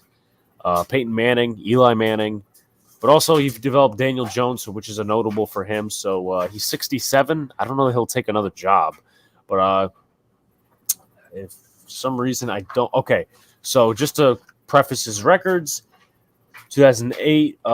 So he only had. Let's see. That's 4 winning seasons with Duke. One of them, they were first and they lost the Chick-fil-A Bowl. And then back at Ole Miss with Eli's final year, they went 10-3. Won the Cotton Bowl the year before that. They won the Independence Bowl. He had pretty much an over 500 record for every year that he was at Ole Miss, except for the last year, which was 4-7, where he, I guess, got fired. But he was a good QB coach, good QB developer. I don't remember some of the other guys that developed under him, but Coach Cutcliffe, excuse me, I said Cutcliffe. Salute to you, my man. Also, as we mentioned earlier, Spencer Rattler enters the transfer portal. We'll see where he goes. Imagine he goes to Notre Dame. Somebody mentioned that. I'm like, I'll stay with Jack Cohn. And then Lincoln Riley leaves Oklahoma for USC, which is something I don't understand. A lot of Oklahoma fans are actually happy about that. But he was 12-2 for the first 3 seasons, 9-2 last year, and then 10-2 this year. He lost 3 bowl games between 2017 and 2019, the Rose Bowl, the Orange Bowl, the Peach Bowl, and then won the Cotton Bowl last year. So we'll see what happens with Lincoln Riley USC. I don't think it was a good decision. Like, obviously, I'm not an Oklahoma fan, so I'm not going to sit here and act like I know what the hell I'm talking about. But going to USC, I mentioned this earlier. The one thing I think a lot of people fail to realize is with USC is another example. Like I mentioned before, Notre Dame is one of those teams that when they've lost players, they don't seem to fall off. Yeah. Right. USC is one of those teams that does. I think once Cody Kessler was gone, they haven't been the same team. Yeah. So they're not exactly they're not a bad football pro. Like they were okay this year, but Yeah. they're not Oklahoma good. I think personally, I think the only reason he did is because of all the things that they offered. Plus, you get to live in Hollywood. Who wouldn't want? Well, I shouldn't say who wouldn't want to live in Hollywood, but rich Hollywood, not like you guys get what I'm saying. Yeah. Getting paid millions of dollars to live in Hollywood. Right. So that's gonna be interesting to watch, and obviously, the Brian Kelly going to It's heartbreaking, LSU, but it's something it might I not feel be like such a they'll bad move on. thing. Yeah, It's the end of an era. yeah, end of an era. Hopefully, they find someone competent. You said the defensive coordinator's taking over. Yeah, That's that's a rumor. Right, Nothing's going to be confirmed. Yeah, but I mean, if Notre Dame does play in a bowl game, Kelly's not going to coach. This is what I mean. That's one difference between college and the NFL. That NFL they take over. They don't take over immediately. They take over the season after. We know at college it's immediately because I experienced it on my own because Giants linebacker coach last year got hired for the Illinois job, Bet Bielema, and he took over almost immediately. So I found that pretty interesting. But it's college life. Luka, NBA to end off the show. Nets tomorrow. Yes, we'll be calling that game live on here. Are you going to be on stream with me at 7:30? Is it all 3 of us, or is it just Luka? It's going to be 2 to start, then me. All right. No, because I do have class, so I will try to join a little late, but I should still be able to go on. Yeah. The game probably won't start till 7:40. Yeah, so I get out of class around 6. I just got other stuff to do, but yeah, I'll be there. And I go to New York tomorrow. So, first, I'd like to preface this. A very surprising decision came out of Tom Thibodeau. It was a good decision. No more Kemba. Yep. Alec Burks will be the starting point guard for tomorrow's game against the Nets. Not Kemba hard breaks Walker, for Kemba, but I understand why they did it. yeah, Kemba Walker is temporarily out of the rotation. The Clippers are actually looking into trading for him. Kemba Walker was very inconsistent. Just a net negative on defense, very undersized, and his offense was not consistent when his shot wasn't falling. He was just a complete negative on the floor. Alec Burks offers the shooting consistency, the shooting clutch, the playmaking ability, and also better defense. And he also provides bigger length and bigger size. He went off for 23 points as the starting point guard against the Hawks. Rose obviously was injured, and Kemba Walker at the time was rested. The Knicks put out arguably their best defensive effort of the season. Hawks scored the fewest points in their season against the Knicks. Quentin Grimes and Jericho Sims made their steady impacts with rolls off the bench. Sims played better than Mitchell Robinson, I thought, against Clint Capella. Capella's obviously a beast on the boards and beast on defense. My question is, are we seriously still worried about Michigan's conditioning, or is he just not playing well? We did see Mitchell Robinson with a limp on his leg. That guy honestly needs a leg transplant because it's like his legs are fucking glass. I'm sorry, I like the guy, but he keeps getting injured with these little fluke injuries. Anyway, no, again, another sewage leak out of Washington. Again, right here. I'm gonna look. I'll look it up on Twitter. I'll send it to your Instagram. But to continue, Quentin Grimes, I thought, had a good game as well. Good defensive pace and patience. His aggressiveness was very aggressive. Discipline was very good when he was guarding that little the baby on the diaper packs, Trae Young. I just had to make the joke there. Had the assist of the night to Obi Toppin. I thought Emmanuel quickly did really well against Trae Young. Held him to 2 garbage time points after the third quarter. Really good stuff. Loved his use of the pick and roll, whether it was swinging into the open man or driving in the paint for scoring. RJ Barrett put together a solid all-around night shooting and defensive-wise. Randall and Fournier settled into the roles nicely. Fournier shot well from the outside and scored on the inside. Dribble penetrating to maximize inside scoring. I thought Randall didn't play as well in the first half, but in the second half... I'll be honest, I think Randall needs to step it up a little bit. I understand where you're coming from. He's underperformed. But I'd like to say that he actually played kind of solid last game. He was facilitating to his teammates. One thing that he did do is, like, when your shot's not going down, you have to go to your other parts of your game. That's what he did last game, and hopefully it's turning out for the better. Obi Toppin continues to be a force on the offense with energy. Great cutter, great finisher at the rim. Good defensive player. That's where he's gotten really good at. The Knicks lost momentum before the end of the first half after taking him out. Let me just say, to preface this, I think Randall can get back to himself with Alec Burks. Oh my God. Let's go, Seattle! They just scored a touchdown. I'm sorry, I had to interrupt my own segment, but I really think Julius can get back to his all-NBA stuff. Alec Burks and Randall have chemistry. They have a good two-man game. So can Randall go back to what he was doing? He didn't have a great necessarily chemistry from with Kemba, should I say. But I'm hoping this improves Julius Randall's game, RJ Barrett's game, whatever. Just an injury report for tomorrow night's game. Derrick Rose, Nerlens Noel, and Taj Gibson are all questionable for tomorrow's game. RJ Barrett's also questionable for tomorrow's game with a non-COVID illness. So that is something to keep an eye on.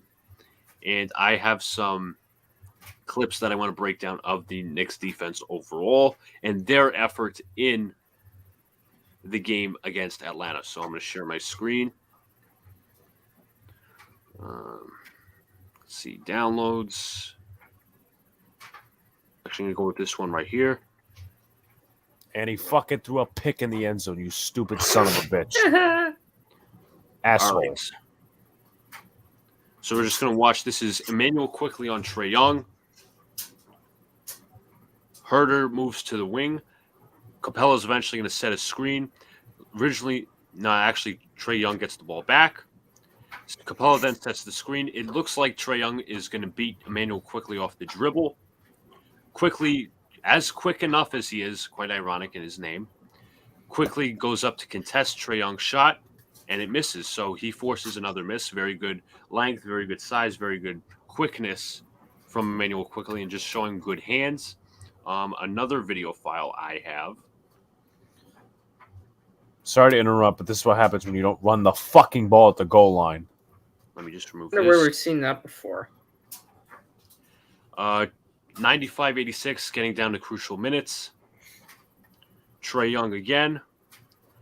Capella sets the pick of the pick and roll.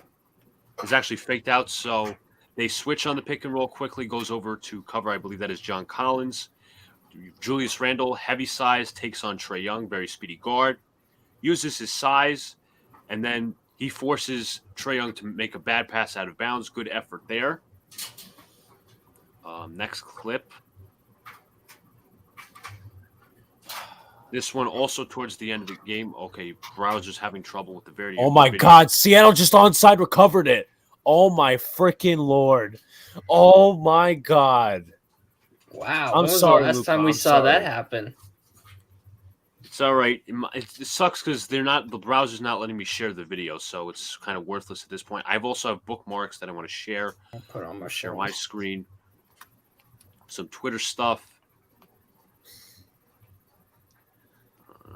Here we go. Just going to zero in on this.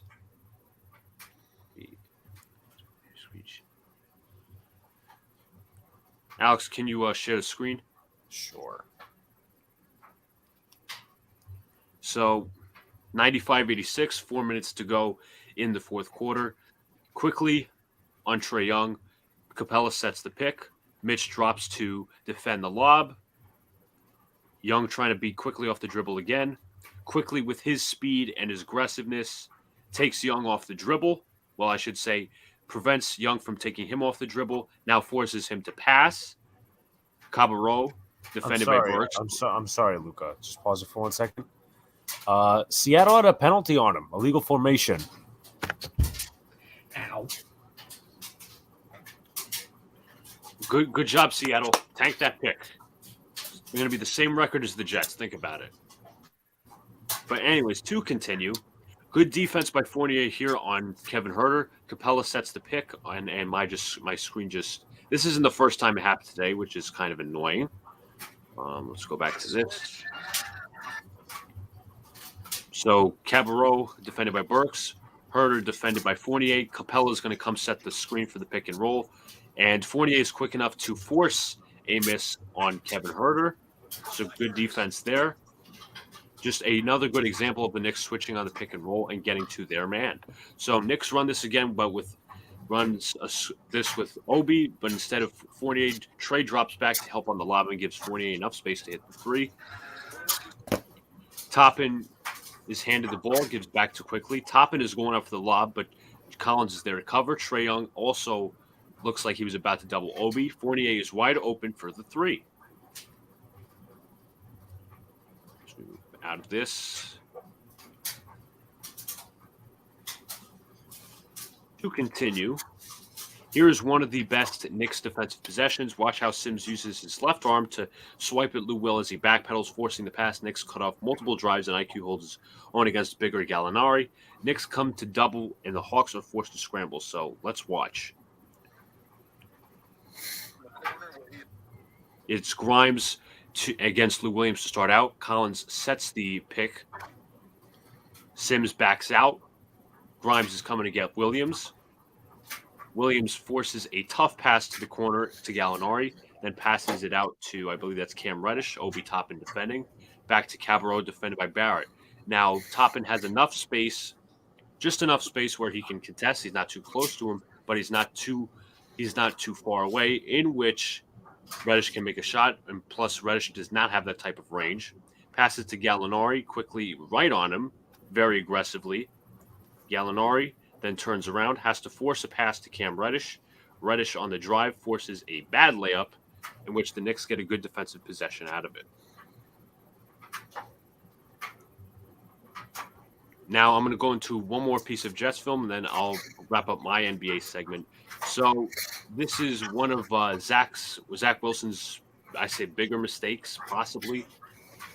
This is one where he doesn't show confidence. I'm going to mute this. Wilson in a 3rd and goal set. Elijah Moore at the bottom of the screen. Oh, Luca, real quickly, I forgot to ask, what'd you think about that interception that he threw at the back of somebody and It was not a good decision. He was trying to force it. He should have just tuck it and ran with the ball. But anyways, you got Jamison Crowder in motion in the slot. Comes back again. Wilson, you see he's looking left. Obviously, Fan is beat off his man, doesn't help. Bless you. But as you see, Thank you. Elijah Moore is slipping, but he does eventually get open. So maybe does Zach Wilson move out of the pocket a little more? There, I believe he does not have the confidence to where he can move out of the pocket and look for his man there. Could have been interception, sure, but I think the sack was probably Alex. the worst result. Call my fucking quarterback one read. Alex, that same quarterback we just watched beat your team this year, just saying. Beat Yes, the and beat to wrap two up my squad. NBA segment, the Joe Harris shooting guard for the Brooklyn Nets is out with ankle surgery for about 4 to 8 weeks. Blake Griffin was removed from the Nets rotation due to poor performance in shooting overall. Griffin this year is averaging 5.5 points per game, 4 rebounds, 2 assists, shooting 31% from the field and 16% from downtown. His objective in his role is to shoot the ball and space the floor. Clearly, he's not done that this year, has been a liability defensively as well. Interesting, I didn't hear this till today. I was doing the research. Fenway Sports Group, which LeBron is a part of, is looking to purchase an NBA franchise. I heard about that. Klay Thompson and James He Wiseman technically kind of owns a part of a NASCAR team because Roush Fenway's a part of that Fenway group. Let's also share Klay Thompson and James Wiseman are heading to the G League for rehab, so their return is coming soon. NBA fan ejected after allegedly hurling Kardashian heckles at Tristan Thompson. He dated Khloe Kardashian twice, and one of their breakups, the final breakup. I don't think any of these players could ever handle if they had to play in front of the Yankee bleacher creatures. Nope. Can we also acknowledge the fact that Golden State is back? Yeah. Sean, Golden I remember State, you I saying truly they might not believe, is be the as good as favorites. this. They might not be good this year. They don't even have Klay Thompson's not even back yet, and they're 18-2. Steph Curry, everybody's playing confined in the role. Draymond Golden Green. State, I think, is the favorite right now. If you want my honest I opinion. agree with you. When Klay and James Wiseman get back, they're definitely the favorite. Unlike the Lakers. Lakers, no. Bro, LeBron arguing with fans. What did they ever release what the fans said? Because I never heard. He said the fans said something really freaking personal. Like It was something about his kid, right? It was. It wasn't a kid. It was. No, about little it was LeBron. about one of his about one of his kids. Like, I hope your kid dies in a car crash. Yeah, or I thought I something. heard that, but I didn't know if it got confirmed or not. I don't know if it was confirmed. 2 Pacer fans rejected the woman that was. Yeah, she had she had a upset face. fake Like, crying face on. Like, yeah, anyway, Michael Porter Jr., Denver Nuggets small forward, is out for the season with back surgery. Had a big contract extension this year, and I'm really looking forward to Knicks Nets. Obviously, we'll be live streaming the game. Guys, what are your thoughts? I'm ready for it. The battle in New York. We've been hyping it up for a while, and I tell you this: the Knicks win tomorrow, you can expect a party in this city.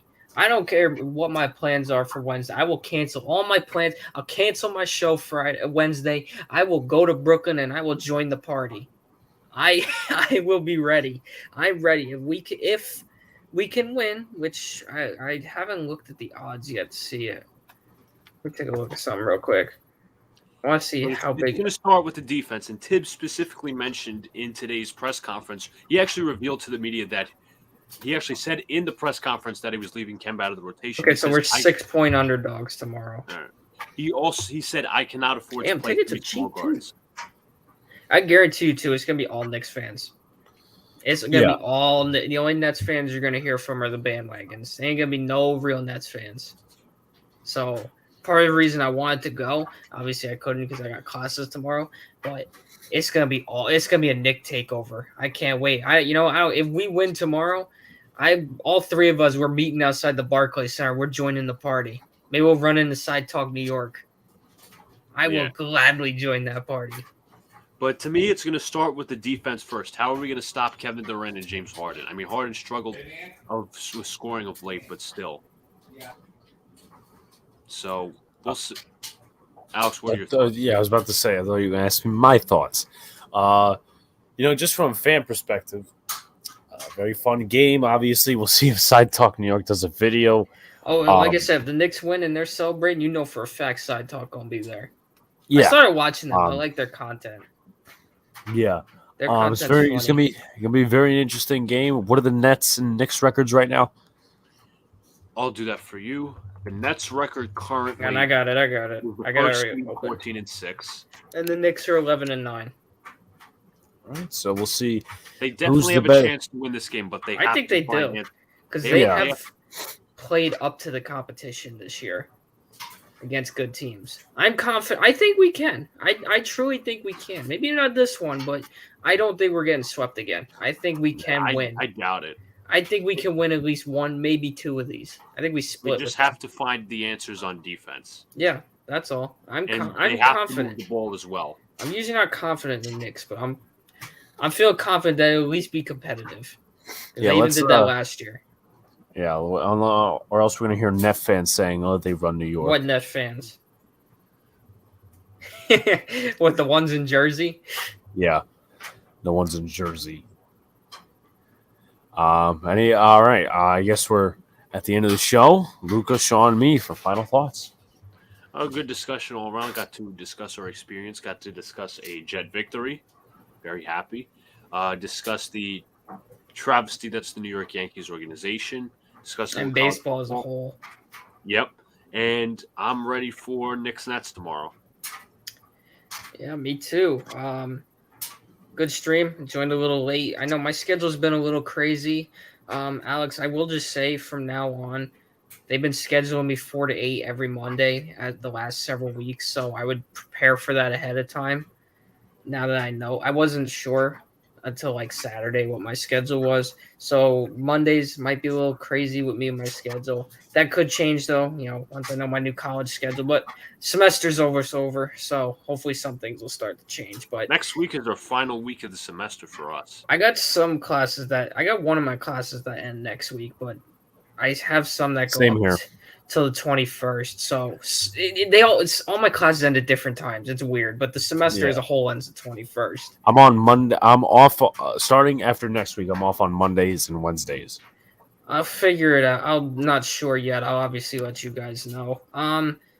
Obviously, I'm excited. Make sure y'all tune in Knicks Nets tomorrow. If you watched our last Knicks Nets stream, we get crazy when we play Brooklyn because it is the Battle of New York. I know tomorrow I will be repping all my Knicks stuff because it is the Battle of New York, the Subway Series, the Battle of the D train, the however many other trains there is. I know there's a bunch of them that run between Barclays Center and MSG. Also, Wednesdays, my show is from 5 to 8 on WSIA. Make sure y'all tune in. You can hear me radio DJ. Well, I'm mixing a couple of I post some fun at the Cowboys on Wednesday. A lot of people seem to really like that. So maybe I'll sneak a few things in like that, especially if we can beat Brooklyn. But all in all, I'm happy. Yeah. If you guys haven't already liked, comment, subscribe, turn on post notifications so you know when we're live. And I turned 19 on Sunday. Yeah, Sean turns 19 on Sunday. I'm getting a year older. Yay. Yeah, a year older. Really enjoyed the stream. Obviously, talking about the Yankees and their ineptitude and the MLB, the work stoppage, the NFL, Baker Mayfield's trash, the NBA, NCAA, stuff like that. My experience at MetLife Stadium, because that one more time, we stomped them out. Eagles. Fuck the Eagles. Fly. I'm not doing that now because everybody's asleep. I really freaking want to beat the Eagles this week. Well, got that. He's got the drive. He's got that power. If anybody knows who I just quoted, I respect you. Yeah. It's about drive. It's about power. We stay hungry. We devour. Quiet Eagles. Quiet. Die, Eagles, die. To misery. Whatever. By the way, clip the feathers. We clipped the feathers, and they didn't want turkey. They want an eagle for. Yeah. I shouldn't even say that. That's our national bird. That could actually be really offensive. Well. Anyway, I just lost the point of mine that I was making. But Luca beat the Eagles next week, so we can go ahead we'll and all be Jets fans. Alex will go put the Yes. Jet jersey back on. Yeah, and you know what? I'm gonna blow my nose if you have a Jets towel because you disrespected That's if the they color lose. rush. Yeah. That should be Also, by the way, consolation. for some reason at the tailgate, I forgot to mention this earlier. They obviously had a speaker, it was like classic rock music mostly, but someone added "Thugonomics" by John Cena randomly. The I'm like, Rock's rap song is better. It's not even like a whole rap song. It's just one verse, but Dwayne Johnson's better. yeah. With that being said, guys, we're gonna head out for the night. We'll see you tomorrow at 7:30, 7:40 p.m. Let's go. I won't be Knicks. here for the first couple minutes. Sean says he gets out of class at 6, so you'll see. So I if should he's be able on. to make it on time Yeah. in case I don't. Y'all know ahead of time, as I Yeah. know I got homework. And then Luca will be calling the game. So peace out, guys. See you later. Stay cool. Fuck the Philadelphia Eagles and their fan base. And Eagles, fly. Shut up. Okay, Sean, what did you want to say? I'm always gonna say fuck the Nets. You cut me off. Go Knicks. Fuck Trae Young. Fuck the Nets. Go Knicks. There you Fuck go. Trae Young. Fuck the Nets. And fuck the Philadelphia Eagles. Peace There out, you go. guys. See you later. Stay cool.